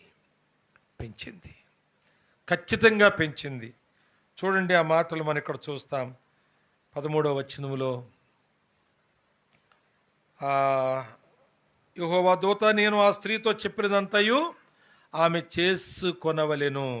ఏం చెప్పారు? 5వ వచనం, నీవు గర్భవతి కుమారుని కందువు, అతని తల మీద మంగళ కత్తి వేయకూడదు, ఆ బిడ్డ గర్భమున పుట్టినది మొదలుకొని అతనికి నాజరు చేయబడిన వాడై ఉండాలి. ఇంకా 4వ వచనం, కాబట్టి నీవు జాగ్రత్తగా ఉండి ద్రాక్షరసమునే గాని మద్యమునే గాని త్రాక్కుండము, అపవిత్రమైన దేనినైనను తినకుండము అని చెబితే 14వ వచనం, ఆమె ద్రాక్షారసమైనను మద్యమునైనను త్రాగకూడదు, అపవిత్రమైన దేనిదియు ముట్టకూడదు, నేను ఆమెకు ఆజ్ఞాపించినంతయు ఆమె చేసుకునవలని మానోహతో చెప్పాను. అప్పుడు మానోహ, అలాగే మేము ఒక మేక పిల్లను సిద్ధపరిచి నీ సన్నిధిని ప్రమాణము చేయుటకు, దాన్ని ఉంచుటకు ఆగమని దూతను అడుగుతున్నాడు. కనుక ఎంతో పత్యం చేసిందండి ఆ పిల్లవాడిని పెంచడానికి. అప్పుడు పత్యం చేసింది, ఇప్పుడు ప్రార్థన చేయాలి. లియోనార్డ్ రేవన్ హిల్స్ అని ఆయన గురించి విన్నారా మీరు ఎప్పుడైనా? ఆయన రాసిన పుస్తకం ఒకటి మనలో చాలామంది తెలుసు, వై రివైవల్ టారీస్, ఉద్యమం ఎందుకు ఆలస్యం అవుతున్నది అనే పుస్తకం రాశాడు ఆయన. ఆయన పుట్టిన 2 గంటలు లోపులోనే ఆయన ఒక ప్రేయర్ మీటింగులో ఉన్నానని వాళ్ళ కొడుకు చెప్పాడట. ఈయన పుట్టిన 2 గంటల లోపులోనే ప్రేయర్ మీటింగులో ఉన్నాడంటే వాళ్ళ కొడుకు, డాడీ అదేంటి అది 2 గంటల్లో, పుట్టిన 2 గంటలకు ప్రేయర్ మీటింగ్ ఎలాగెళ్ళావు నువ్వు అని అడిగాడట ఆయన. అప్పుడు ఆయన చెప్పాడు ఏం జరిగిందంటే, అప్పుడు నేను పుట్టిన తర్వాత నర్సు చేయవలసినవి చేసి మా అమ్మను ఇక్కడ మంచం మీద వేసి ఈ ప్రక్కన ఒక చిన్న బెడ్ మీద నన్ను కూడా వేసి నాకు ఇవ్వాల్సినవన్నీ ఇచ్చి మా అమ్మకు ఇవ్వాల్సినవన్నీ ఇచ్చి, మీరు విశ్రాంతి తీసుకోండి అమ్మా, పిల్లవాడు కూడా నిద్రపోతున్నాడు, నేను మరలా వస్తాను, ఒక 2 అవర్స్లో మరలా వస్తాను అని చెప్పి వెళ్ళిందంట. ఆ 2 అవర్స్ తర్వాత ఆమె వెళ్ళింది అన్నీ చేసి. వెళితే నర్సు వెళ్ళిపోయి అలా తలుపు పెట్టిందో లేదో ఈమె పిల్లోడి వైపు ఇలా తిరిగిందంట. ఈమె కదలకూడదు ఎక్కువగా. అప్పుడే డెలివరీ అయినటువంటి పచ్చి శరీరం ఇలా చూసిందంట, కళ్ళు మూసింది, ప్రార్థన చేస్తుందంట, ప్రభువా ఈ పిల్లవాడు నీకు ఉపయోగపడేవాడైతే ఉంచు, లేదా నర్సు వచ్చే లోపల తీసుకో.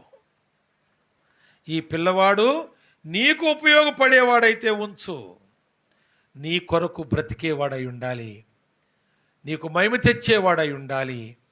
అలాగే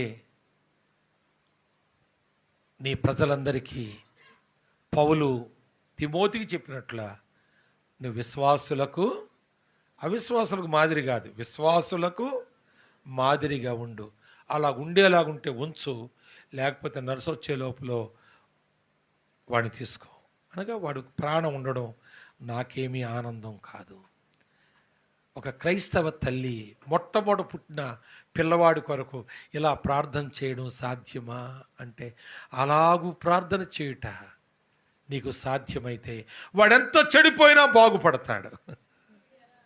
లోకం, స్నేహాలు, ఆకర్షణలు ఒకవేళ పిల్లవాడిని పక్కకు ఈడ్చుకుపోవచ్చేమో, కానీ నీ ప్రార్థన వ్యర్థం కాదు, నీ సమర్పణ వ్యర్థం కాదు.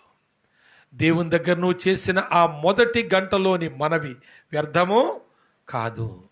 బాబు అదేరా నన్ను ఈరోజు ఈ లోకానికి ఆయనకు సాక్ష్యం ఇచ్చి బ్రతికే ఒక జీవితాన్ని ప్రసాదించింది ఆ ప్రార్థనేరా.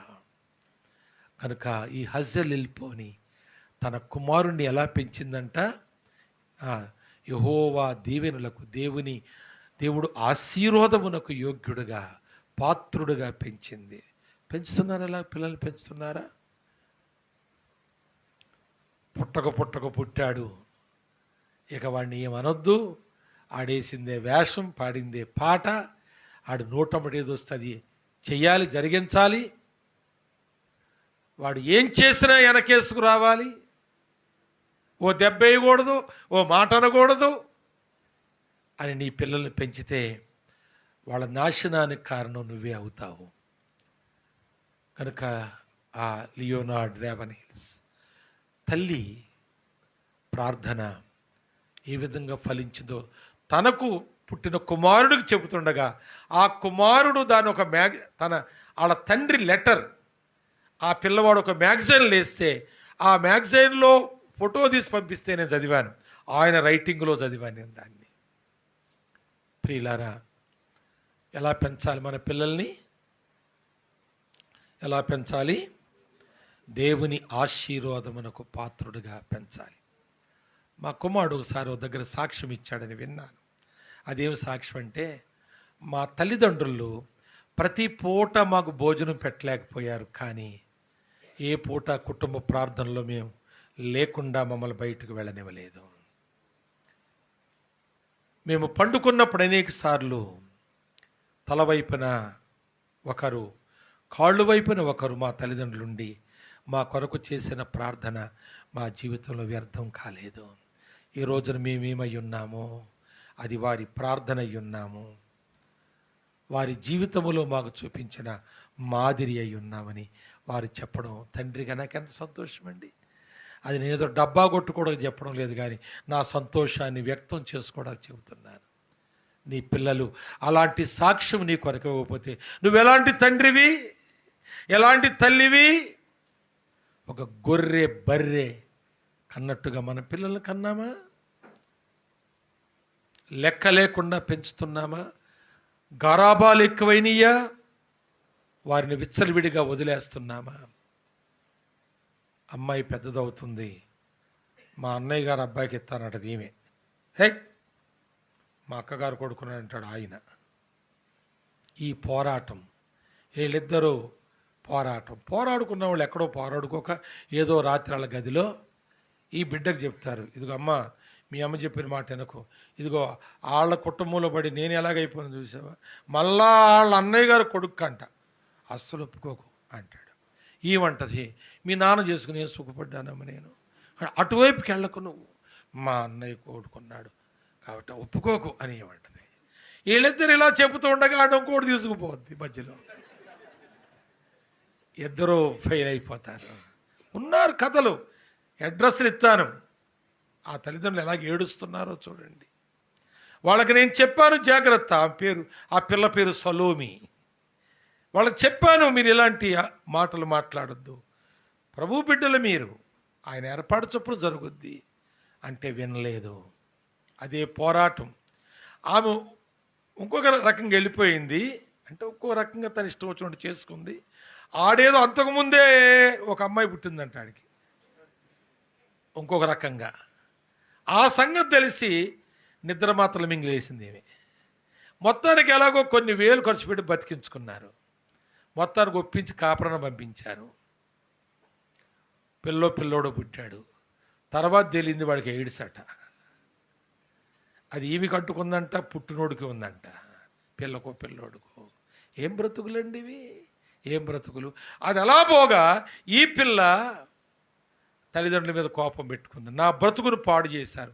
అంకుల్ ఫోన్ చేసినా కానీ మీ ఇద్దరు మాట్లాడుకున్నారు, ఒప్పుకోలేదు మీరు. అదే పోట్లాట. నా బ్రతుకుని ఇలా చేసింది, నడి సముద్రాన్ని ముంచింది మీరే అని ఈ పిల్ల వాళ్ళ మీద ఎదురు తిరిగింది. సరే, వాళ్ళిద్దరు ఇప్పుడు మాట్లాడుకోవట్లేదు, ఆ భార్య భర్తలు. ఈడిపోయాడు ఈ ఎయిడ్సోడు. ఈ పిల్ల పెట్టుకుని ఇంటికి చేరింది. తండ్రితో మాట్లాడు, తండ్రి తల్లితో మాట్లాడదు. ఇద్దరు విచ్ఛిన్నమైన కుటుంబాలు. ప్రియులారా, బిడ్డల్ని జాగ్రత్తగా పెంచుకోవాలి. మనం ఎలా పెంచుకోవాలి? దేవుని ఆశీర్వాదమునకు పాత్రులుగా పెంచుకోవాలి. ఇంకొక మాట చూడండి 25వ వచనంలో, మరియు యెహోవా ఆత్మ జోర్యాకును ఎస్తాయేలుకును మధ్యనున్న మహనేదాసులో అతని రేపుటకు యెహోవా ఆత్మ ఆయన మీద ఉండునట్లుగా, దేవుని ఆత్మ కార్యములు, ఆత్మ నడిపింపు ఉండునట్లుగా పెంచుకున్నారు ఆయన్ని. సంసోను పాడైపోయింది నిజమే, కానీ ఆయన బాగుపడింది కూడా నిజమే. ఆయన బాగుపడ్డానికి కారణం సంసోను కాదు, తల్లిదండ్రుల యొక్క పథ్యం, వారి ప్రార్థన, ఆ కుమారుని విషయంలో వారికి ఉన్నటువంటి ఆశ, దేవుని మహిమార్థమై బ్రతకడానికి మాటి మాటికి అతనికి జ్ఞాపకం చేస్తూ పెంచారు. సంసోనుకు బలం తన వెంట్రుకల్లో ఉంది, కానీ తన కళ్ళల్లో బలహీనత ఉంది. ఎక్కడికెళ్తే అక్కడ ఎవరినో చూసేవాడు, ఆ సూపులో బలహీనత ఉంది. ఒకానొక దినమున మీరు న్యాయాధిపతుల గ్రంథంలో చూస్తే, ఈ ఇశ్రాయేలీలో న్యాయాధిపతులైన వారిలో సంసోను చంపినంతమంది ఫిలిస్తీన్లు ఎవరు చంపలేదు. దేవుడు ఆ చెడిపోయినోడు కూడా ఆ తల్లిదండ్రుల యొక్క ప్రార్థన వ్యర్థం కాలేదు, వాడుకున్నాడు. ఆఖరి సమయంలో వెంట్రుకలు ఇంతంత మొలిసినాయి. విశ్వాస వీరుల్లో ఎలా చేరాడంటే, ఆయన తన జడలు కత్తిరించేయబడ్డాయి. ఇప్పుడు జడలు లేవు, కానీ ఆ గుడ్డివాడు తిరగలిసరుకుంటూ కొంతకాలం వాళ్ళ మధ్యలో ఉన్నాడు, బంధించబడినాడు. ఆ అనుభవాల్లో ఆయన కృంగిపోయి ఉన్న కాలంలో ఆ గుడి దగ్గర పండగ రోజున తను మరీ హేళన చేయడానికి తీసుకువెళ్ళి అక్కడే చంపేయడానికి తనను గొలుసులతో బంధించి తీసుకువెళితే, ఆ తీసుకువెళ్ళిన వాడిని ఇలా అడుగుతున్నాడు, ఒకసారి దీని మూల స్తంభాలు నాకు చూపించు, ఇక్కడ నిలబడతానన్నాడు. దానికి కారణం ఏంటంటే, తల ఇలాగనుకున్నప్పుడు ఇంత వెంట్రుకలు మొలిసి ఉన్నాయి. అందుకే వాక్యులు ఉన్నమాట చెబుతున్నాను. చిన్న చిన్న వెంట్రుకలు, జడలు లేవు, ఇప్పుడు చిన్న చిన్న వెంట్రుకలు ఉన్నాయి. గమనించండి, తన జడల్లో తన బలం ఉంది. దేవుడు జడల్లో బలం పెట్టాడని తనకు తెలుసు. వాళ్ళమ్మ చెప్పింది, ఆయన చెప్పాడు, ఆయనకు కూడా తెలుసు. అందుకే నీ బలం ఎక్కడుందంటే నా జడల్లో ఉందని ఆయన తెలియలాగా చెప్పాడు. జడల్లో బలముందని అందరికీ తెలుసు, తనకే తెలుసు. కానీ చిన్న వెంట్రుకలు మొలిచినప్పుడు ఈ వెంట్రుకల్లో ఉన్న బలం జాలీలను చంపడానికి అనుకున్నాడు. అదండి ఆయన విశ్వాసం. ప్రభువు పెట్టిన జడల్లోనే కాదు, ఆయన మొలిపించిన చిన్న వెంట్రుకలో కూడా అంతే బలం ఉంటుందని నమ్మాడండి ఆయన. స్తంభాలు పట్టుకుని బాగా వంగి విరిచాడు వాటిని. పైన 1000 మంది చనిపోయారు, అందులో ఉన్న 1000 మంది చనిపోయారు. అతని జీవించిన కాలంలో చంపిన ఫిలిస్తీయుల కంటే మరణ సమయంలో ఆయన చెప్పిన ఫిలిస్తీన్ల సంఖ్య ఎన్నో రెట్లు ఎక్కువగా ఉంది. తల్లిదండ్రుల ప్రార్థనా ఫలము, వారు పెంచిన విధానం, వారు చేసిన పథ్యం కనుక వారి అన్యోన్యమైన జీవితాన్ని చూశాము, వారి ఆధ్యాత్మిక జీవితం చూశాము. అయితే వారు తమ పిల్లలను పెంచుకున్న ఆ విధానాన్ని కూడా మనం చూసాం. అలా మనం ఉంటే బాగుంటుందని మీకు అనిపిస్తే తలలు వంచండి, ప్రార్థన చేసుకుందాం. ప్రభువా, ఒకవేళ అన్ని పరిస్థితుల్లో ఎవరు ఎలాగున్నా, ఏ పరిస్థితులు ఏవైనా, నేను నా భార్య అన్యోన్యత విషయంలో నిస్వార్థంగా ఉంటాము, నిర్దోషంగా ఉంటాము అని తీర్మానం చేస్తారా? ఒకరి చేతిలో ఒకరు చేయి వేసుకుని ప్రార్థన చేయుట అలవర్చుకుంటారా? కలిసి సాష్టాంగపడి ఆరాధన చేయుట ప్రారంభిస్తారా? నా భర్త యందు నేను ఆనందిస్తున్నానని భార్యగా నీవు ప్రభువుని ఆరాధిస్తావా? నా భార్య యందు నేను ఆనందిస్తున్నానని భర్తగా నీవు ఆరాధిస్తావా? ఆ ఆరాధన, ఆ అన్యోన్యత నీ మీదకు తెచ్చే ఆశీర్వాదం, నువ్వు అడిగి ఊహించిన దానికంటే అధికమైన ఆశీర్వాదం. అంతేకాదు, నీ కుటుంబము కూడా చరిత్రలో నిలిచిపోతుంది. మానోహ, హజెలెల్పోని యొక్క జీవితాలు చరిత్రలో నిలిచిపోయినాయి. నీవు కూడా చరిత్రలో నిలిచిపోతావు. ప్రియ దేవుని సేవకులారా, ప్రియ దేవుని యందలి విశ్వాసముతో జీవించుచున్నటువంటి బిడ్డలారా, మీ దాంపత్య జీవితంలో మానోహ తన భార్య వలె ఉండుట ఎంత దీవెనకరమో వినగా, ఇంకా అలాగే ఉంటారా ఇంతకు ముందు వలె?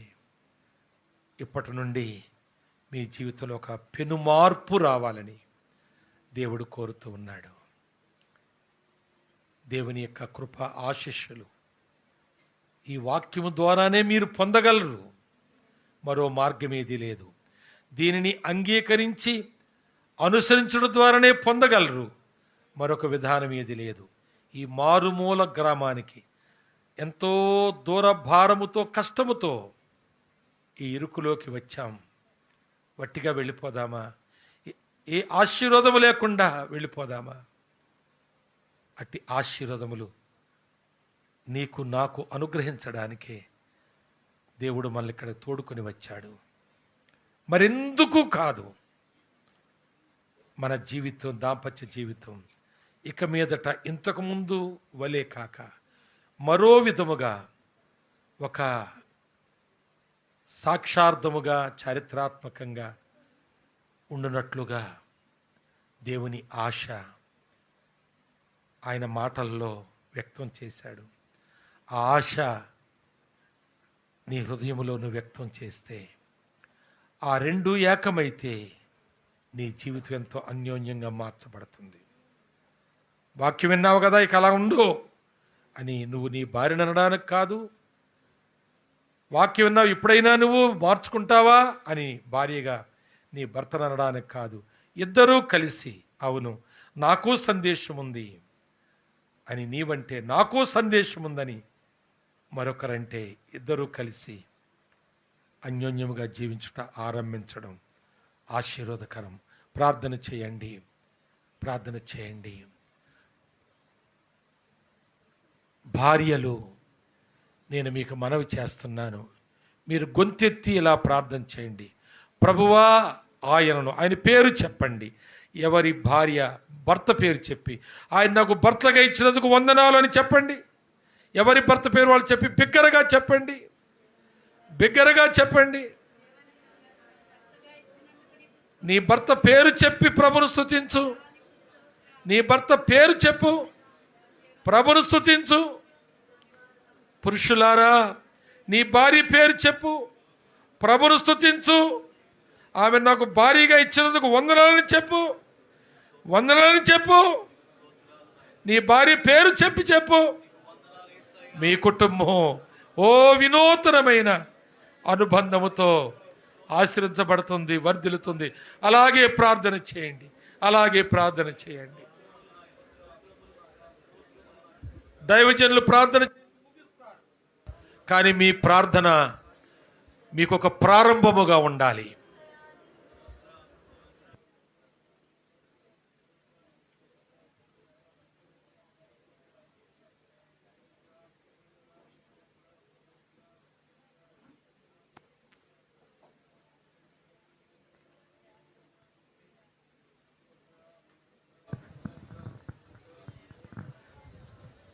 మౌనంగా ఉండొద్దు.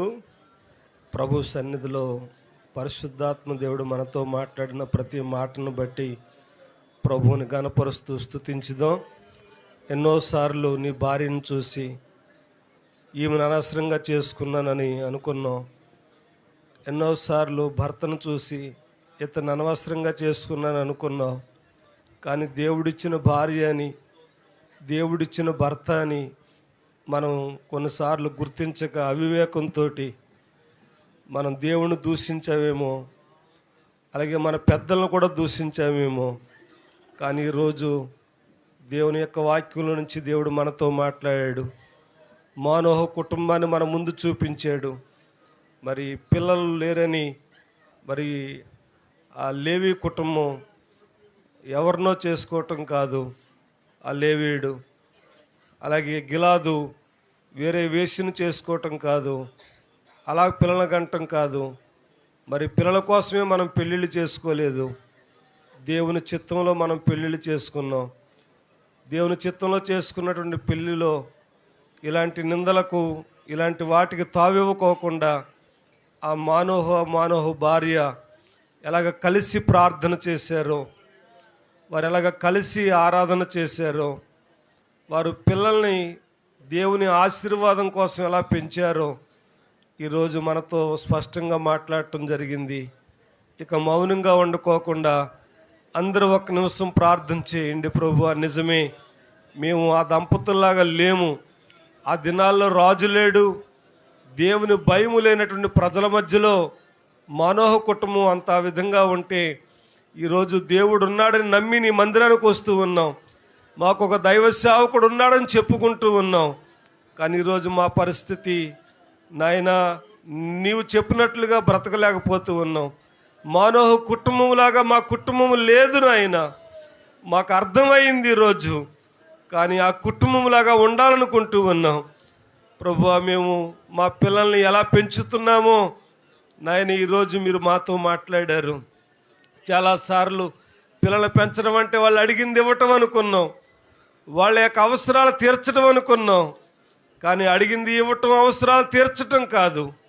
మా పిల్లలు పాడైపోవటానికి కారణం మేము కాకపోవచ్చు, కానీ దానికి బాధ్యులం మేమే.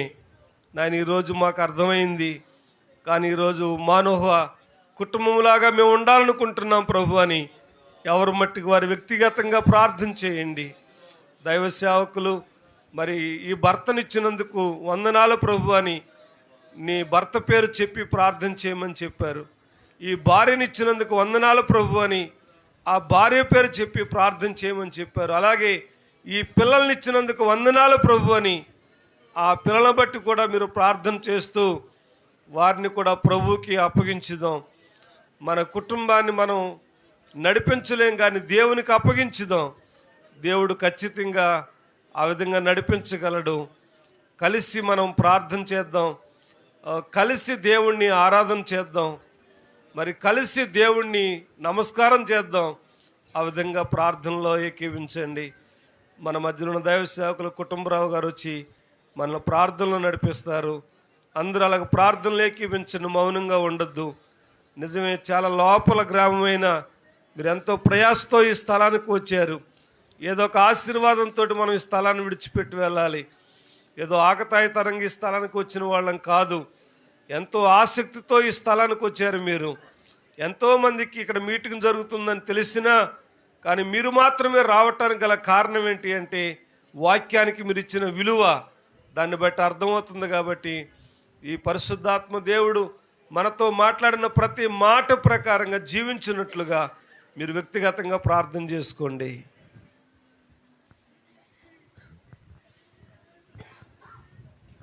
ప్రార్థన చేసుకుందామండి. కృపా సత్య సంపూర్ణుడైన మా ప్రియ పరలోకమందున మా తండ్రి, మీ ఉన్నతమైన ఘనమైన శక్తిగల నామమునకు వందనములు ప్రభువా. మీ అపారమైన కృపలో దయలో ఈ రాత్రికాల సమయమందు మీ దాసుడు సియోను కుమార్ గారు, వారి సత్యమణి అయ్యా, వారు ఏర్పాటు చేసినటువంటి ఈ భార్యాభర్తల కూడిక, అటు సేవకులు, సేవకురాళ్ళు, అలాగే విశ్వాసులు, అలాగే విశ్వాసురాళ్ళు అందరినీ కూడా అయా మీ పరిశుద్ధ ఆలయానికి మమ్మల్ని నడిపించి, మరి ప్రత్యేకంగా మీ దాసులు అయా ప్రకాష్ గారి ద్వారా మీరు మాతో ఉండి మీరు మాట్లాడడానికి దేవా మీరు కృప చూపినందుకు మీకే వందనాలు. మీ దాసుని ద్వారా మేము ఈ లోకంలో ఏ విధంగా మేము నడుచుకోవాలి, మా భార్యని మేము ఏ విధంగా ప్రేమించాలి, అలాగే భర్తను భార్య ఏ విధంగా ప్రేమించాలి, భర్త భార్యని ఏ విధంగా ప్రేమించాలి, భార్య భర్తను ఏ విధంగా ప్రేమించాలి, అలాగే వారికి పుట్టినటువంటి సంతానాన్ని ఏ విధంగా వారిని పెంచాలి అని మీ దాసుని ద్వారా మీరు మాతో ఉండి మాట్లాడడానికి దేవా కృప చూపినందుకు మీకే వందనాలు. అయా విన్నటువంటి ఈ వాక్యాన్ని మా హృదయంలో భద్రపరుచుకుని వాక్య ప్రకారంగా మేము జీవించడానికి, అలాగే మా కుటుంబాన్ని కూడా మేము నడిపించుకున్నటకు అయా మీ పరిశుద్ధాత్మ శక్తితో నింపి నడిపించండి. అయా కూడి వచ్చినటువంటి ప్రతి ఒక్కరిని కూడా ఆ పేరుని బట్టి మీరు దీవించి ఆస్వాదించండి. దేవా మీ చిత్తమైతే మరొకసారి మీ పాద సన్నిధిలోండి ప్రార్థన చేసుకునే సమయం మాకు దయచేయవలసిందిగా ప్రభు అయిన యేసుక్రీస్తు నామములో మిమ్మలను అడిగి వేడుకొనుచున్నాం తండ్రి, ఆమేన్. మన తండ్రి అయిన దేవుని ప్రేమ, కుమారుని యొక్క యేసుక్రీస్తు కృప, పరిశుద్ధాత్మని కన్యైన సహవాసము సన్నిధి చేరిన మనకు లోకలున్న పరిశుద్ధులకు ఇంతవరకు వాక్య పరిచయం చేసిన నీ దాసునికి సదాకాలం తోడయుండి నడిపించునుగాక. ఆమేన్.